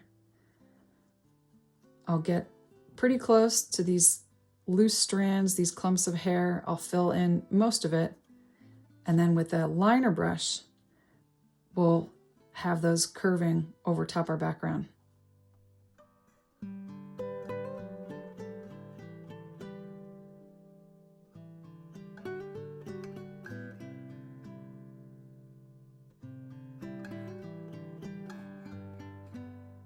And careful does it, going around that eye.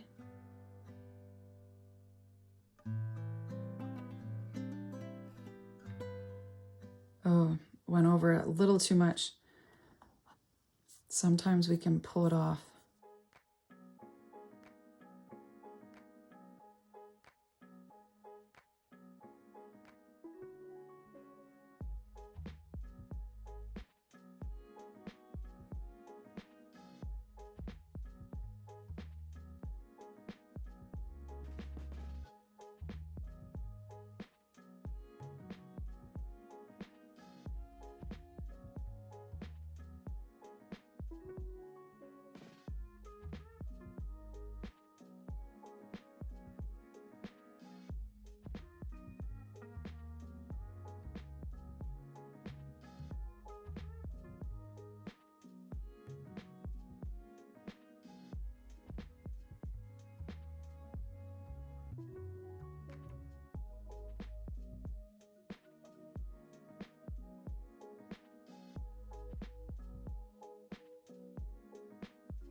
So I'm filling in these clumps a little bit more carefully, using the width of my size 1 round brush right here to the left of this right ear. Right below this clump, I'm going to start creating another clump. I went over it. I'm not sure about you, but I painted over it with our background color. I'm painting it back in below it, but make sure you give it more flow in that hair. It's moving in the wind. So we're going to have some curling strands here, but thicker, closer to the head, and much thinner and pointier on the end.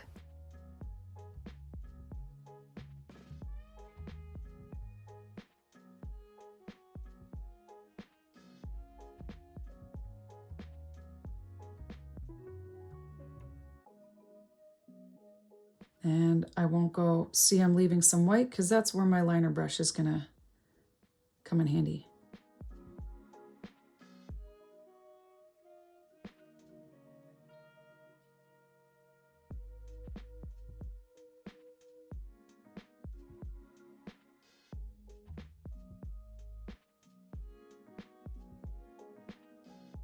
I'm going to bring this over some of the white, connecting to where it's almost like a triangle of yellow at the end here. That's where I brought it in.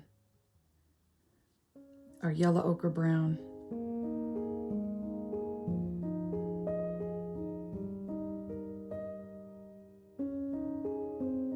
Now hairs won't all go that way, so there's some going this way, some going this way. That one's going to go out that way. But let's fill this in now while we've got this color on our brush, raw sienna and violet. I have actually loaded my brush up with paint. I don't need to do that.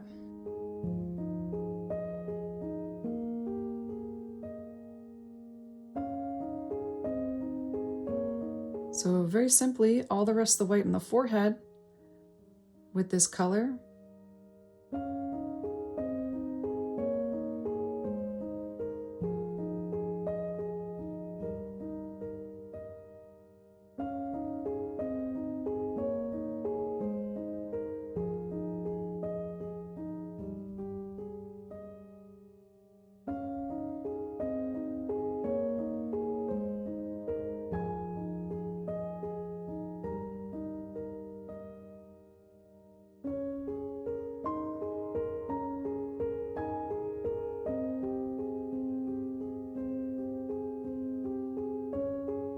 All right, I'm going to bring this up a little higher on the ear. And this is going up, curving up at the top because it wraps around, adding some movement to this piece.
Now we're going to use the glazing technique to create a bit of a shadow using this exact same color on the forehead. So I'm going to add some water to this purple brown so that it's a glaze. So you want a good amount of water in that. A little bit here inside this little dip, and then also some here on the forehead. Just adding a small hint of that, not too much. Even a little bit here.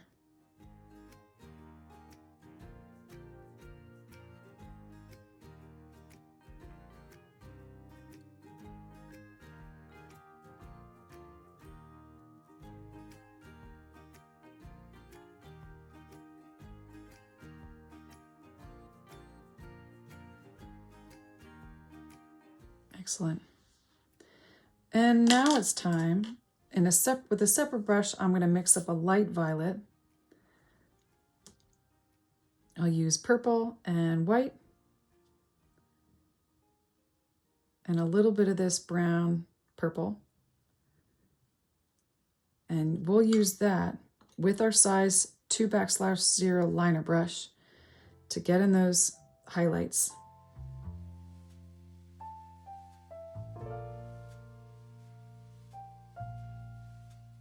So not only covering up the white, but adding random strands too. And we'll do that with the light violet and our violet brown. Now you can connect these areas, this light violet to the dark violet brown, by using the blending technique, or you could use lines. I'm using very fine clusters of lines, cutting up into those darker, thick clumps that are darker in value too. Or you can go back to the brown violet and just blend that in while that's wet.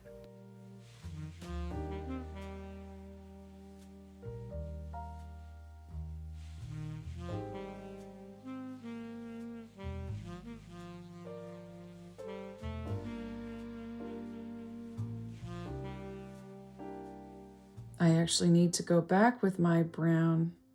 I don't like mixing with this liner brush, but I just want to jump straight to it so I can cover up some of this white with these stray hairs.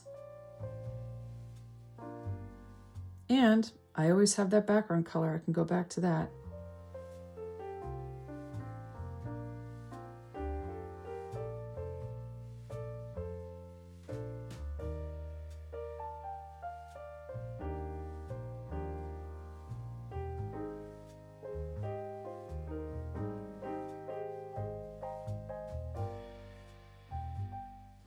I'm going to just switch back and forth between adding those stray hairs and those highlights.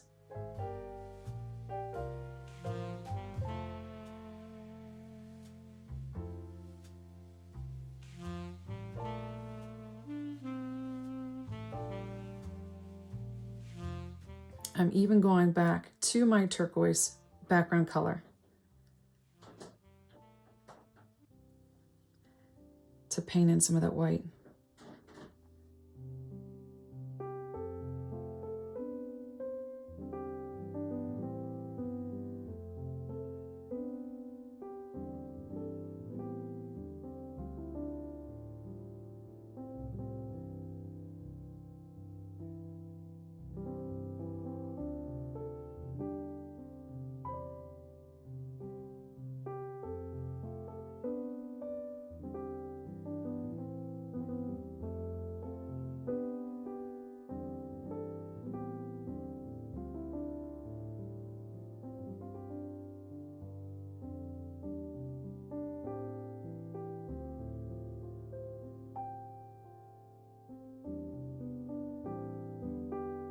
I want to add a bit more hair up here, and for that I'm going to bring out some of the brown violet to bring out the hair a little bit.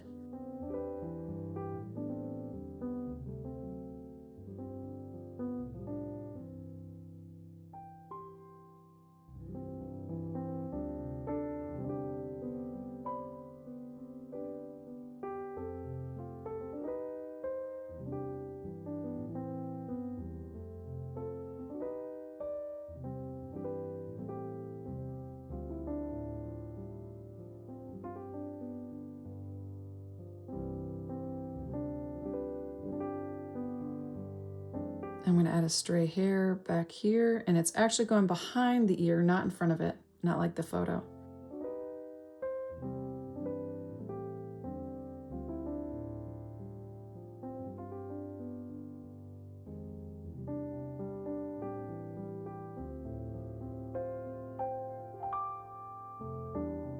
And these hairs are going to go overlapping like that.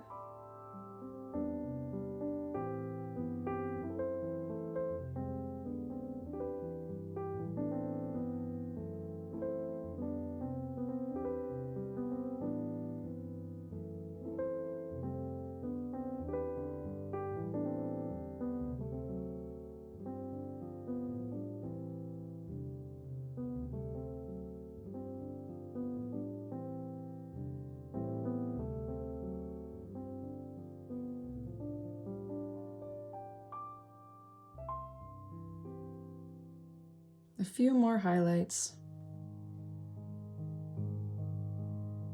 I'll do some random ones here.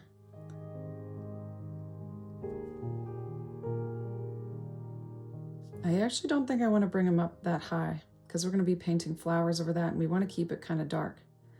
So that's not what I want to do. But what I do want to do is take that violet and add some highlights to indicate the hair that's right over top here. Those look bangs.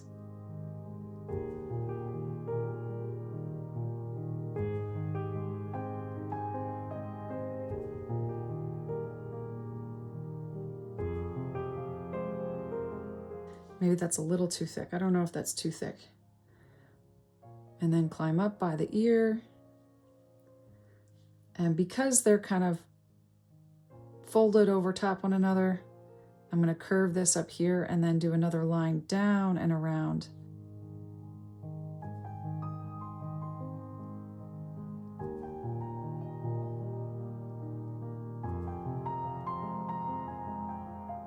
And in fact, I'm just going to use a line of violet all along the outer edge of this, and then we'll do lines out from there. Does that make sense? Coming out from that line. Because it's all being highlighted.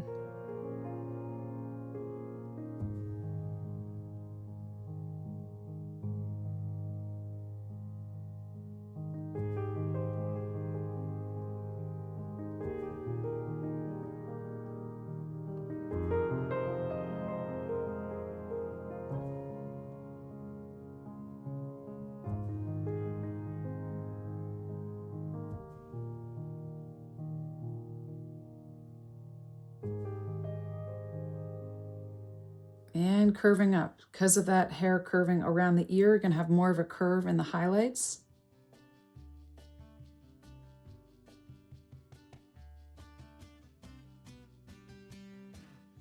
And they're going to kind of intersect down here. There's going to be some overlapping of highlights there. But maybe that wasn't quite a right move. I'm going to go back to my brown violet.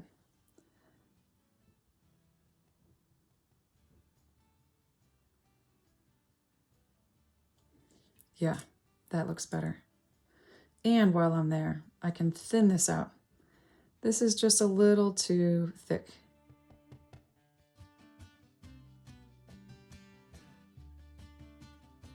So now I'm going back to my light violet to do more highlights on the ends of those clumps of hair, and also going back to our dark brown violet. Any touch-ups needed before we change our water and wash out our brushes real quick so that we can then move on to the flowers.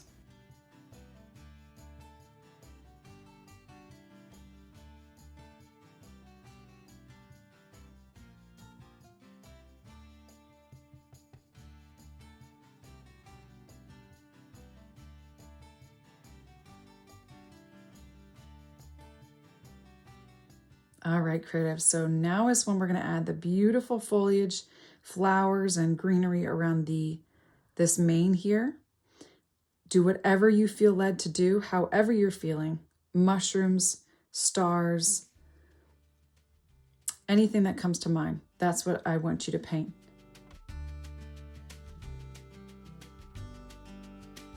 All right, creative, so I've just refreshed my water and I have a clean paper towel now. And what we're gonna do is break away from the hair for a sec and the face. We're gonna work on those flowers. So I am going to start with my sunflowers, and I'm gonna mix up cadmium yellow. I'm gonna make sure you can see this: cadmium yellow, yellow ochre, and white. That's cadmium yellow, yellow ochre, and white. And we want more cad yellow than we do yellow ochre. So what I'm going to do is use the color of this mane to kind of be the center of the flower, pick a spot and work around it. So what I mean by that is you could either draw on a circle and then work around that if you feel more comfortable, or you can just start working on one petal at a time. And this is just an almond-shaped petal. That's how I'm making them. They almost look like leaves. Now, don't let me limit your creativity. If you feel inspired to add maybe hydrangeas or ladybugs, daisies, maybe fruit like apples or grapes or raspberries, strawberries, I mean, why not?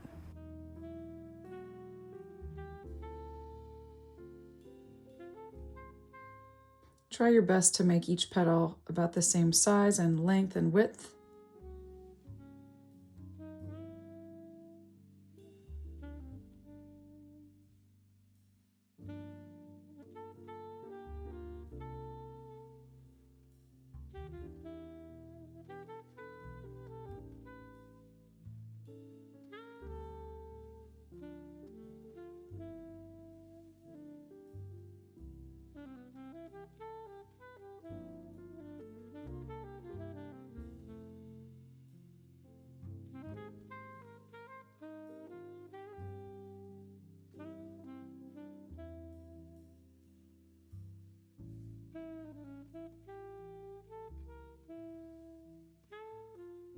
Now this yellow, it will take a few coats to really stand out bright over top those purple browns. So make sure you save your colors. And what I'm going to do next is go to my violet and raw sienna and then just paint over the center, create a nice little circle.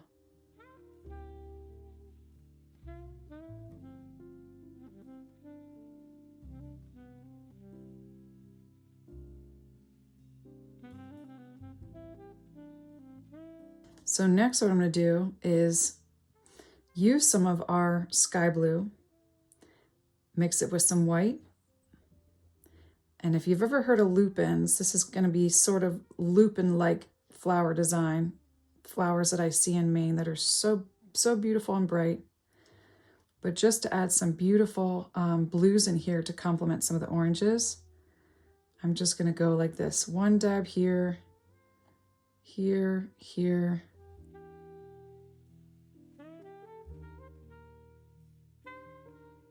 Then create a green. I think I'll do another one here. Then create a green to attach the bottoms of them. So for that green, I'm going to need grass green and cadmium yellow. I'm running out of room here. That's grass green and cadmium yellow.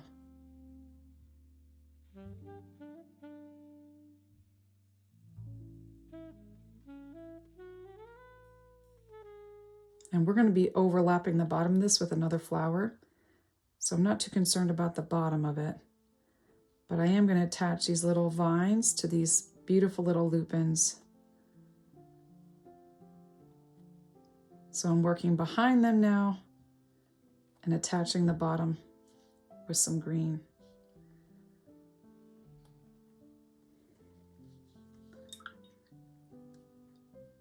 And off to the side here, like right below it and overlapping that, I'll do another sunflower. Actually, what I'll do first is a leaf and then a sunflower. So I've moved to my size 3/0 round brush. I'm going to do a nice little leaf coming out from the bottom of there.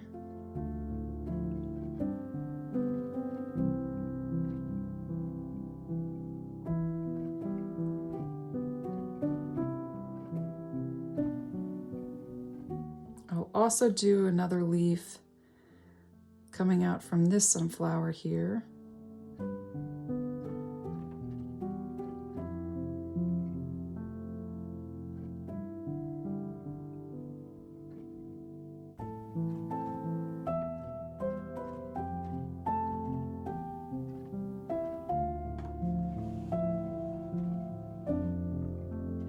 And because I want that to dry, why not go around? Let's go around and add some leaves that we can then, over top of it, layer our flowers.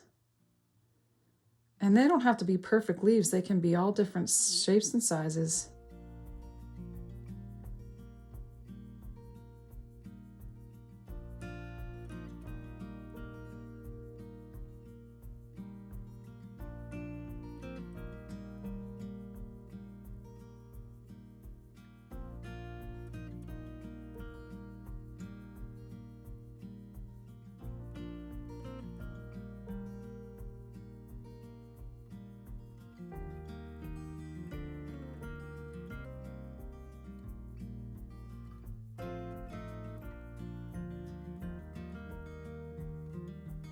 I'm just going over these leaves once more.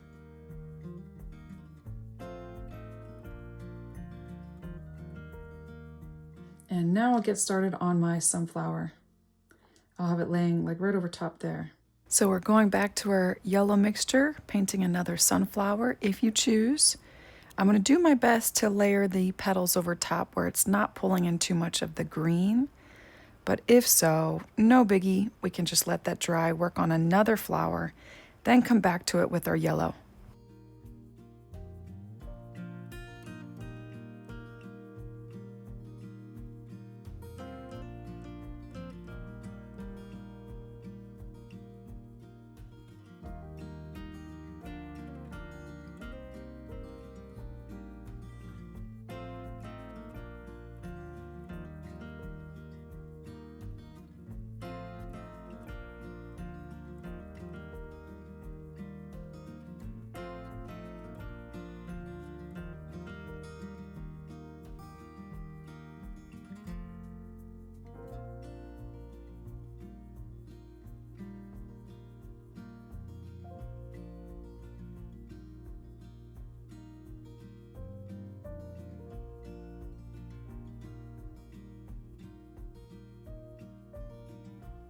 I'm going to have this behind the horse's face, not in front. So I want to make sure that goes behind there.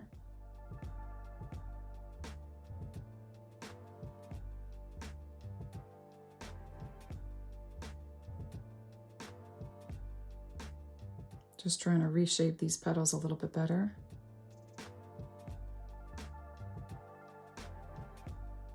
And then I'll go over the center with our brown violet.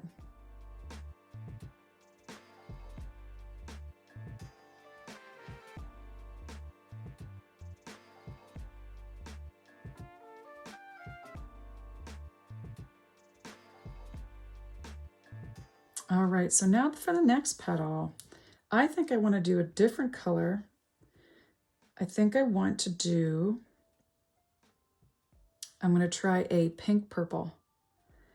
Just love that color, pink and violet. So I'm going back to where I had it originally, where we made our magenta, mixing it with some violet and fluorescent pink.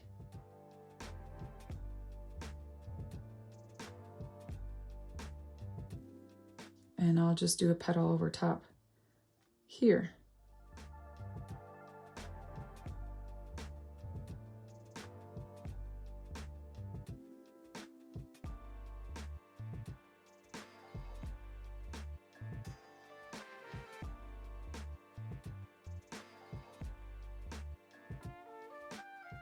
And we can do some overlapping to create some depth. So I'm going to overlap this over top this yellow one.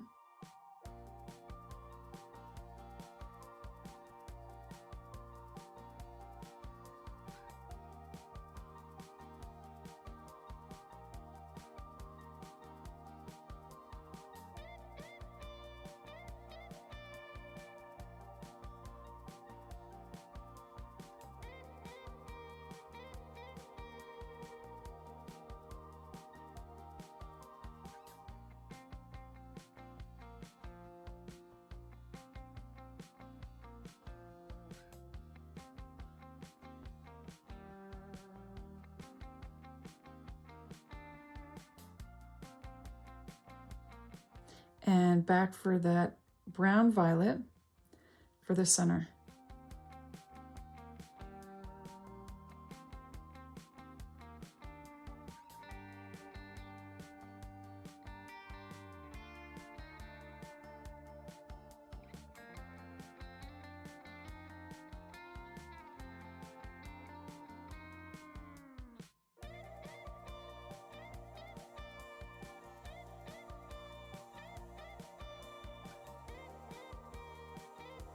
So I'll definitely have to go back over some of these greens and some of these flowers, and that's okay.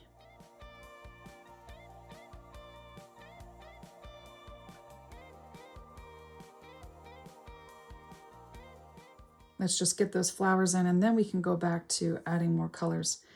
I'm going to add more leaves though before I add more flowers that we can layer over top. I'll add a leaf right here.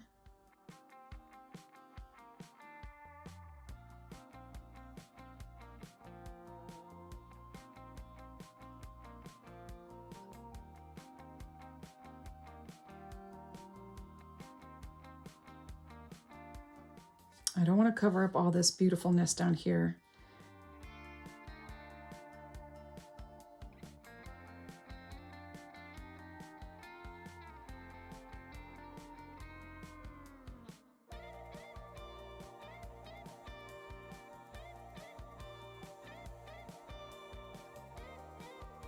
In case you didn't know this, acrylic paint will dry darker than what it appears wet. And that's what I've noticed with these leaves. Some of them have just vanished into that purple brown hair.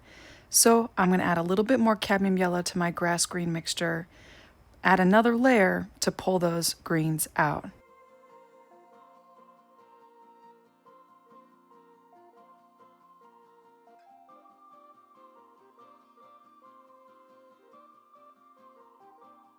I think I'll do another sunflower.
All right, now for the bud, violet and raw sienna for the center.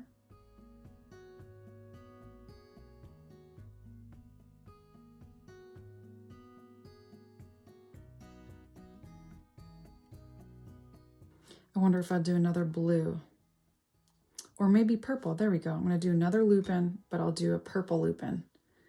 Purple lupin. So that's white and violet.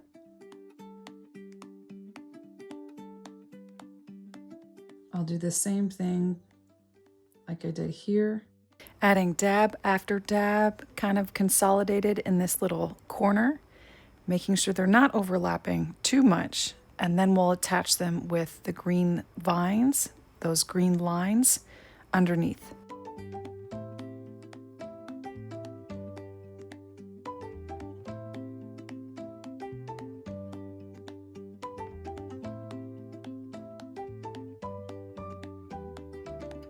And then I'll do the greens and then a flower over top, like a flower, like right at the bottom. So here I go with the grass green and cadmium yellow, just attaching all the bottoms.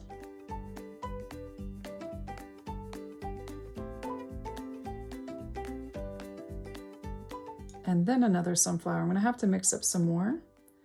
Cadmium yellow, yellow ochre, and white.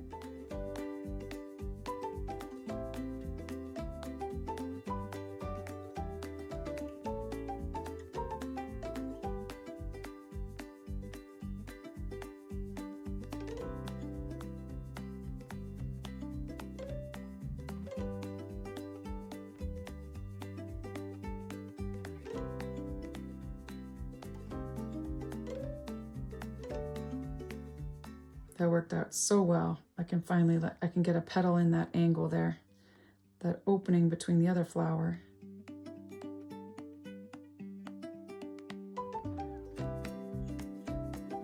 My flowers are starting to turn into stars. I wonder if we could add some stars to this piece.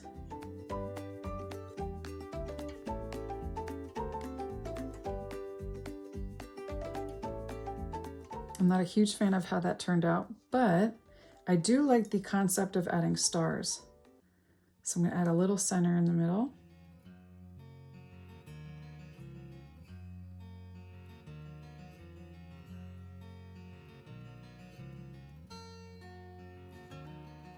And that's what I'm going to do with this same light color here. And I'm actually going to go to my size 0 spot brush.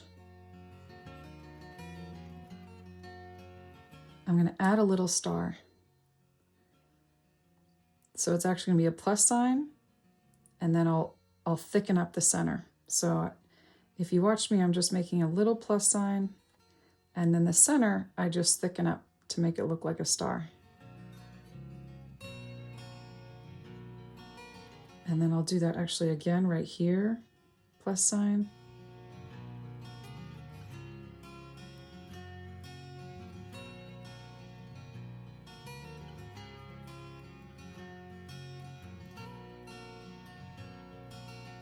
I love it. Looks awesome. Maybe a few little dots. Makes this look even more magical. Where could I add another dot? Maybe 2 little dots right here.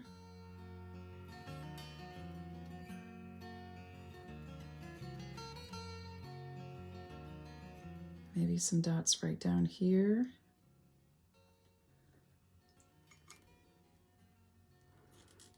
And then maybe 2 little flowers, yellow flowers right there. I'll do that. Small little flowers. And I'll just mix up some more.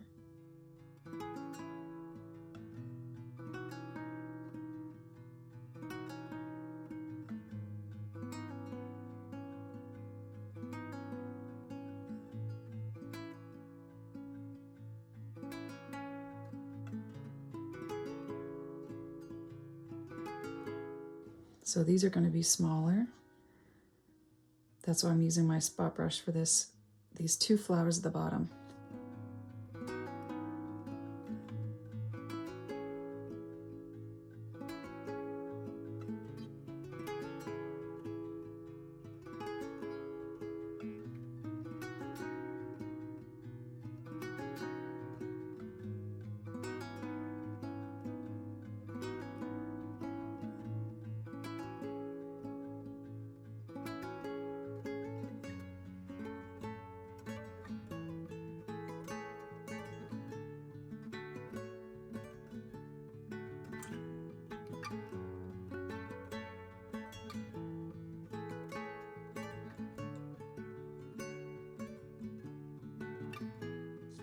And I'll do I want to do one there? Yeah, I'll do one or star. I just want to note here, give yourself some space to think and ponder and be curious about what you could add. I'll do a very small one, how about that?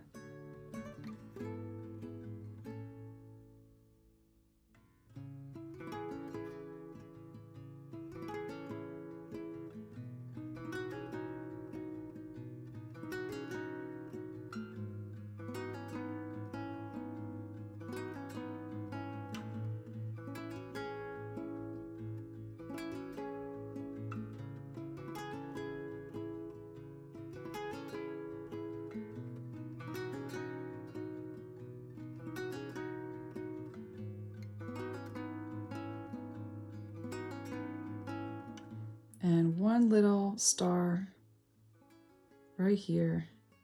Now, for every painting, it's important that you step back and look at your work, observe the big picture, look at what you like, what you don't like, and maybe there's some things that you can just live with. Maybe another dot there. I'm not digging that, so I'm actually going to take it off with a wet brush. Erase. This was already damp, this was already wet, and I could just wipe it off like that.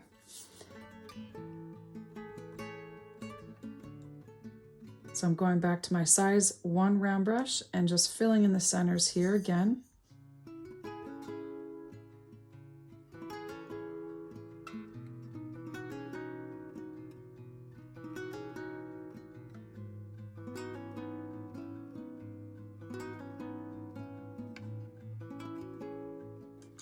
And what I will do, what I'm feeling like this was gonna really bring out the leaves, is by adding white to them and cadmium yellow so we can outline them. And I'll show you what I mean. This is my 3/0 round brush. And what I'll do is carefully outline the tops of them, each one.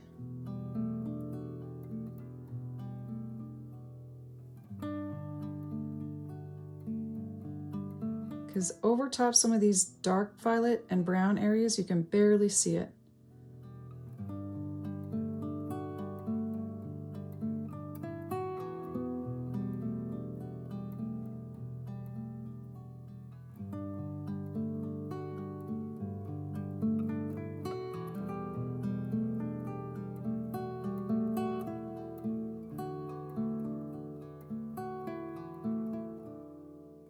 And that outline might have been a little too thick, but I can always go back and thin it out with the green, the grass green and yellow.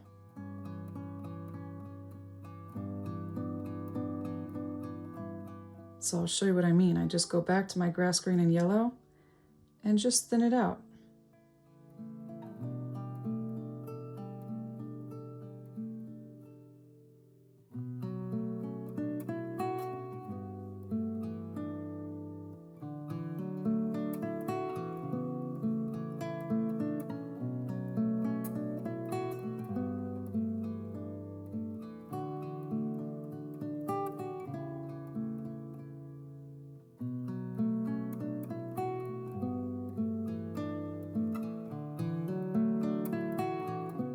All right, creative, so let's just do our final touch-ups.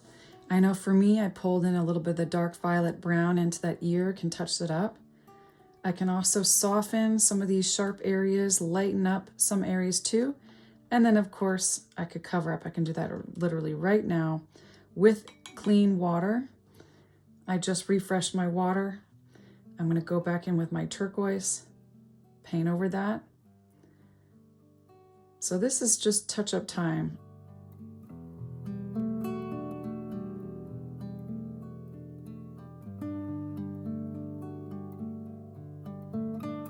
I'll go back to, I have my 3/0 round brush going in with a mixture of yellow ochre, raw sienna, and orange with some white. So that's yellow ochre, orange, raw sienna, and white.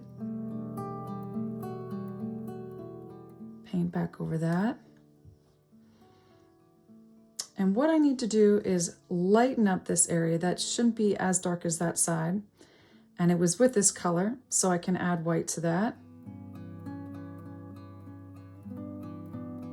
And I'm literally painting inside there. I'll paint inside there, add even more white, and subtly lighten up the right side of that area and blend it. Even more white.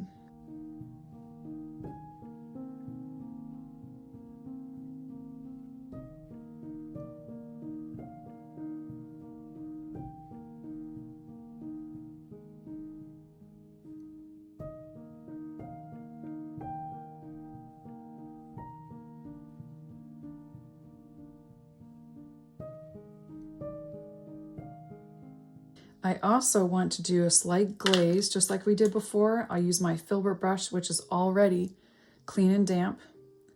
I'll go in with this mixture, this light orange yellow, and add a glaze. Oh, that's not quite light enough. Even lighter, to soften up this area so it's not as prominent, not as dark. And I'll add a little bit more white to that so that I can bring over this highlight, pulling some of it off too at the same time so I don't add too much.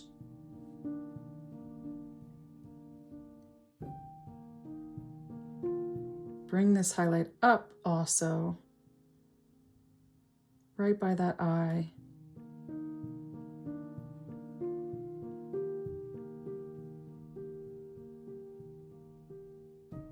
And over.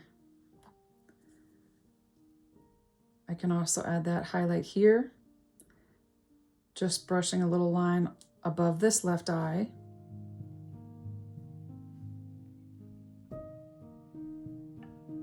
I can even use this, and there's a small amount on my brush, to highlight this area and take some off. If you add too much, just wipe it off.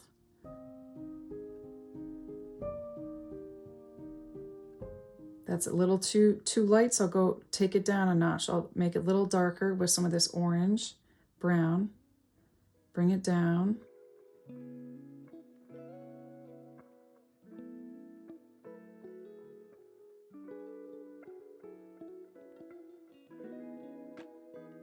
I want to bring in some of this highlight in on the snout just a little bit. I brushed it just carefully.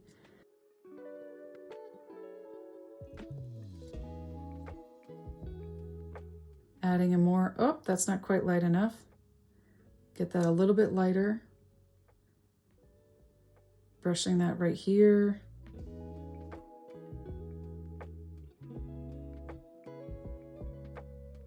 On the forehead.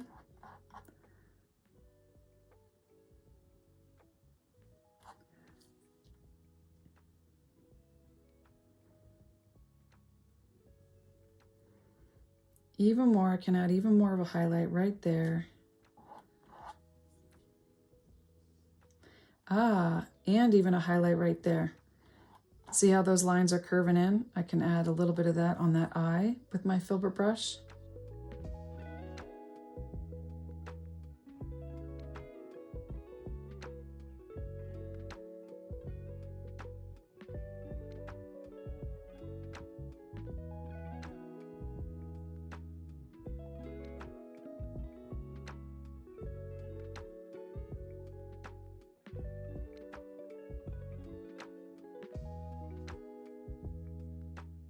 Maybe a little bit here too.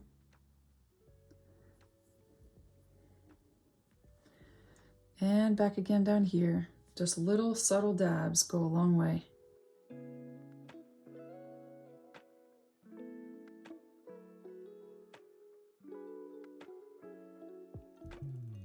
Getting rid of that line, it's so dark, so strong.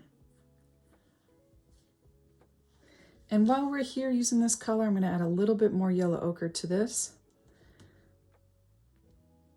Adding another layer of that beautiful yellow there. And adding a little bit of that highlight down here too. And even right here. Pulling some off with my finger. Aha, I see it. Sometimes one step can help you see the next step. That's just too dark, so I'm going to add lots of white with yellow ochre on my brush.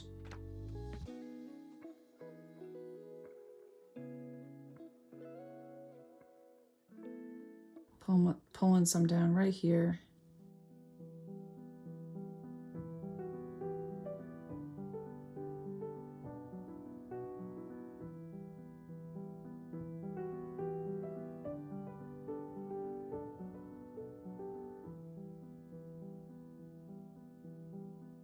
Going back to that orange yellow, just adding a little bit more inside that pocket so it's not as dark.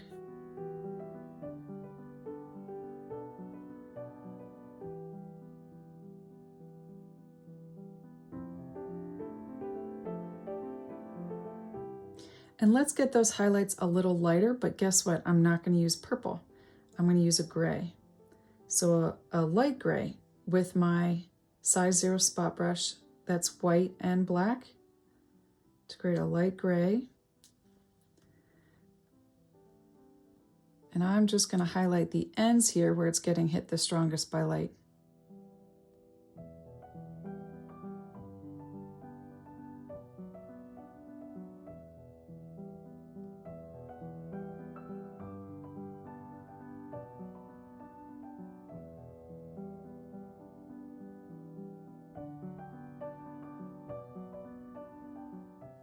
A little bit more white to get that real nice and highlighted.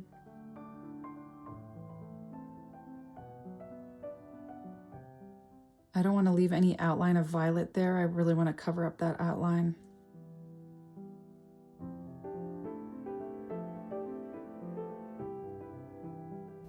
So yes, finally we are going to paint in those eye highlights. We'll continue using this light gray and our spot brush. Underneath this eyelid here, okay, so not directly inside, we want a shadow on the eye, underneath the eyelid. We're going to add this little highlight right under there. It's kind of like a rectangle on that eye. I actually went over a little too much, so I need to put some back in with the dark gray underneath. You don't want to go down, you want to go down about halfway.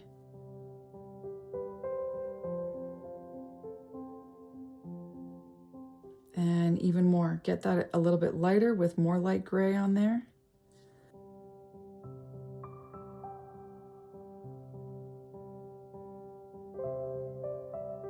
Now the next one's a little trickier because it actually is right in front of the eye. So if you watch me, it's right in front of the eye and down, just like that, just a little bit in front of the eye.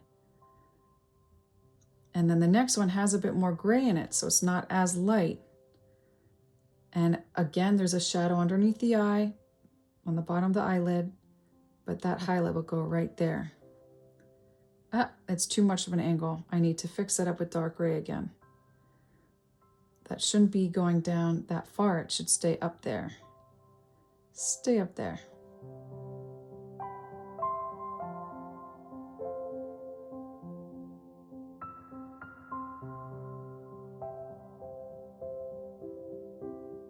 Now what I'm going to do is go back to my violet to create the smallest little bit of violet on my brush. I'm just need violet and white, the smallest amount, and then darken. This could just be darker, and that really is important because that will help bring out those eyes even more.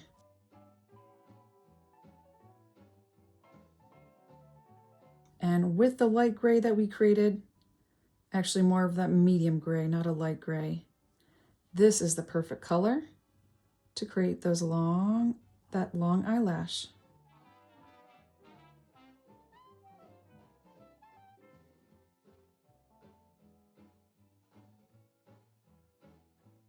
And so I'm actually going to mix those two together, that medium gray with the violet, so that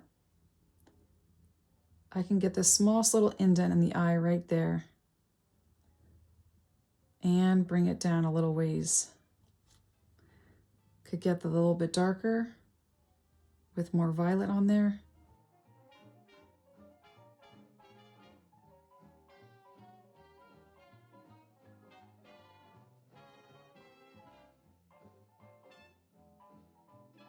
And I'm going to reshape that pupil. I want that pupil to stand out. Bring it up a little bit higher. Aha. And then I can outline. I can add a little bit of an outline underneath this eye with dark gray. Okay, and doing that on both eyes with dark gray.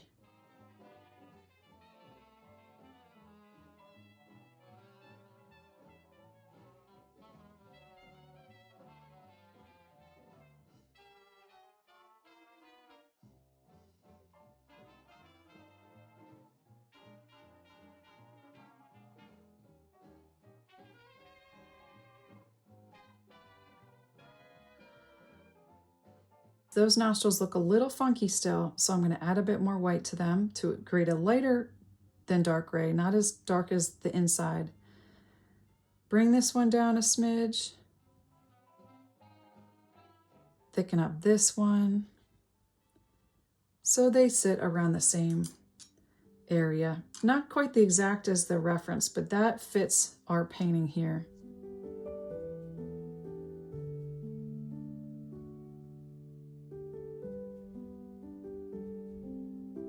And I think I'll go in with dark gray just in this one spot on the head. Darken up these clumps, kind of like define the clumps on the head with our dark gray, especially by the ear. I'll also add that in the bottom left of this left ear, just defining the darkest areas around the clumps of hair.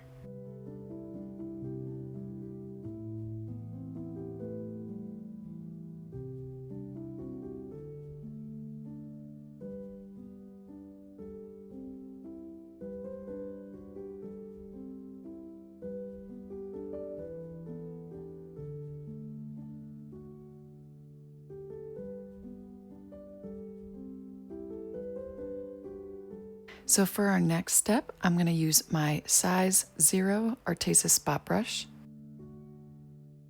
I see one thing. I'm going to go on with my liner brush. This is my 2/0 liner brush and violet to make a medium violet. I'm going to bring a line down on the center of the muzzle. Not all the way down, but just about there. Get that just a little bit lighter. I'm going to carefully add and dab so it's not super bold, but actually using clusters of lines to connect the lighter violets into this middle line in the center of the muzzle. And get that highlight a little lighter and reaching over from the right side.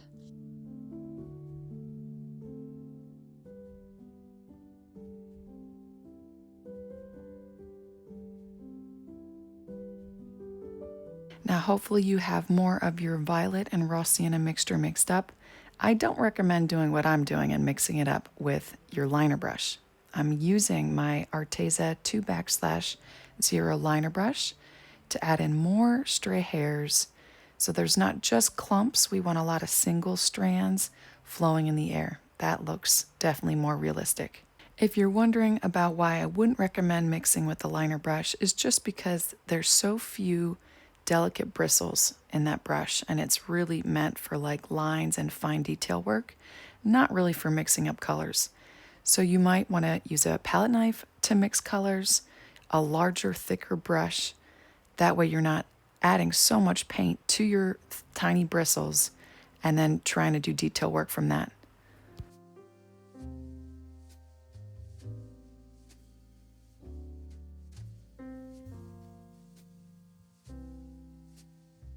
All right, so those final touches usually look like those little accents of pink or violet or yellow for me towards the end, or a little bit towards the middle too sometimes. And I'm doing that with my Arteza size 1 round brush.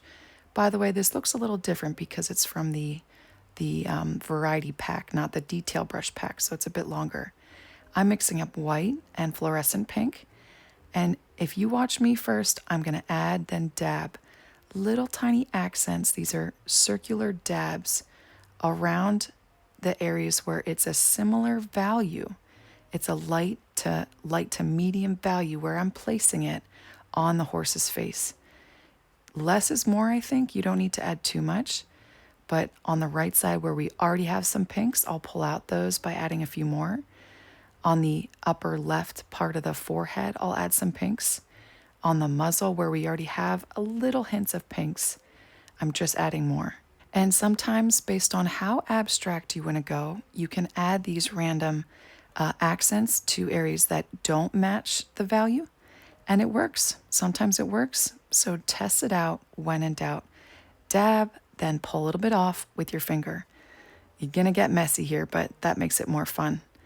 I'm adding even more fluorescent pink into it to go on slightly darker areas even adding some to the muzzle to add a bit more of that bumpy texture.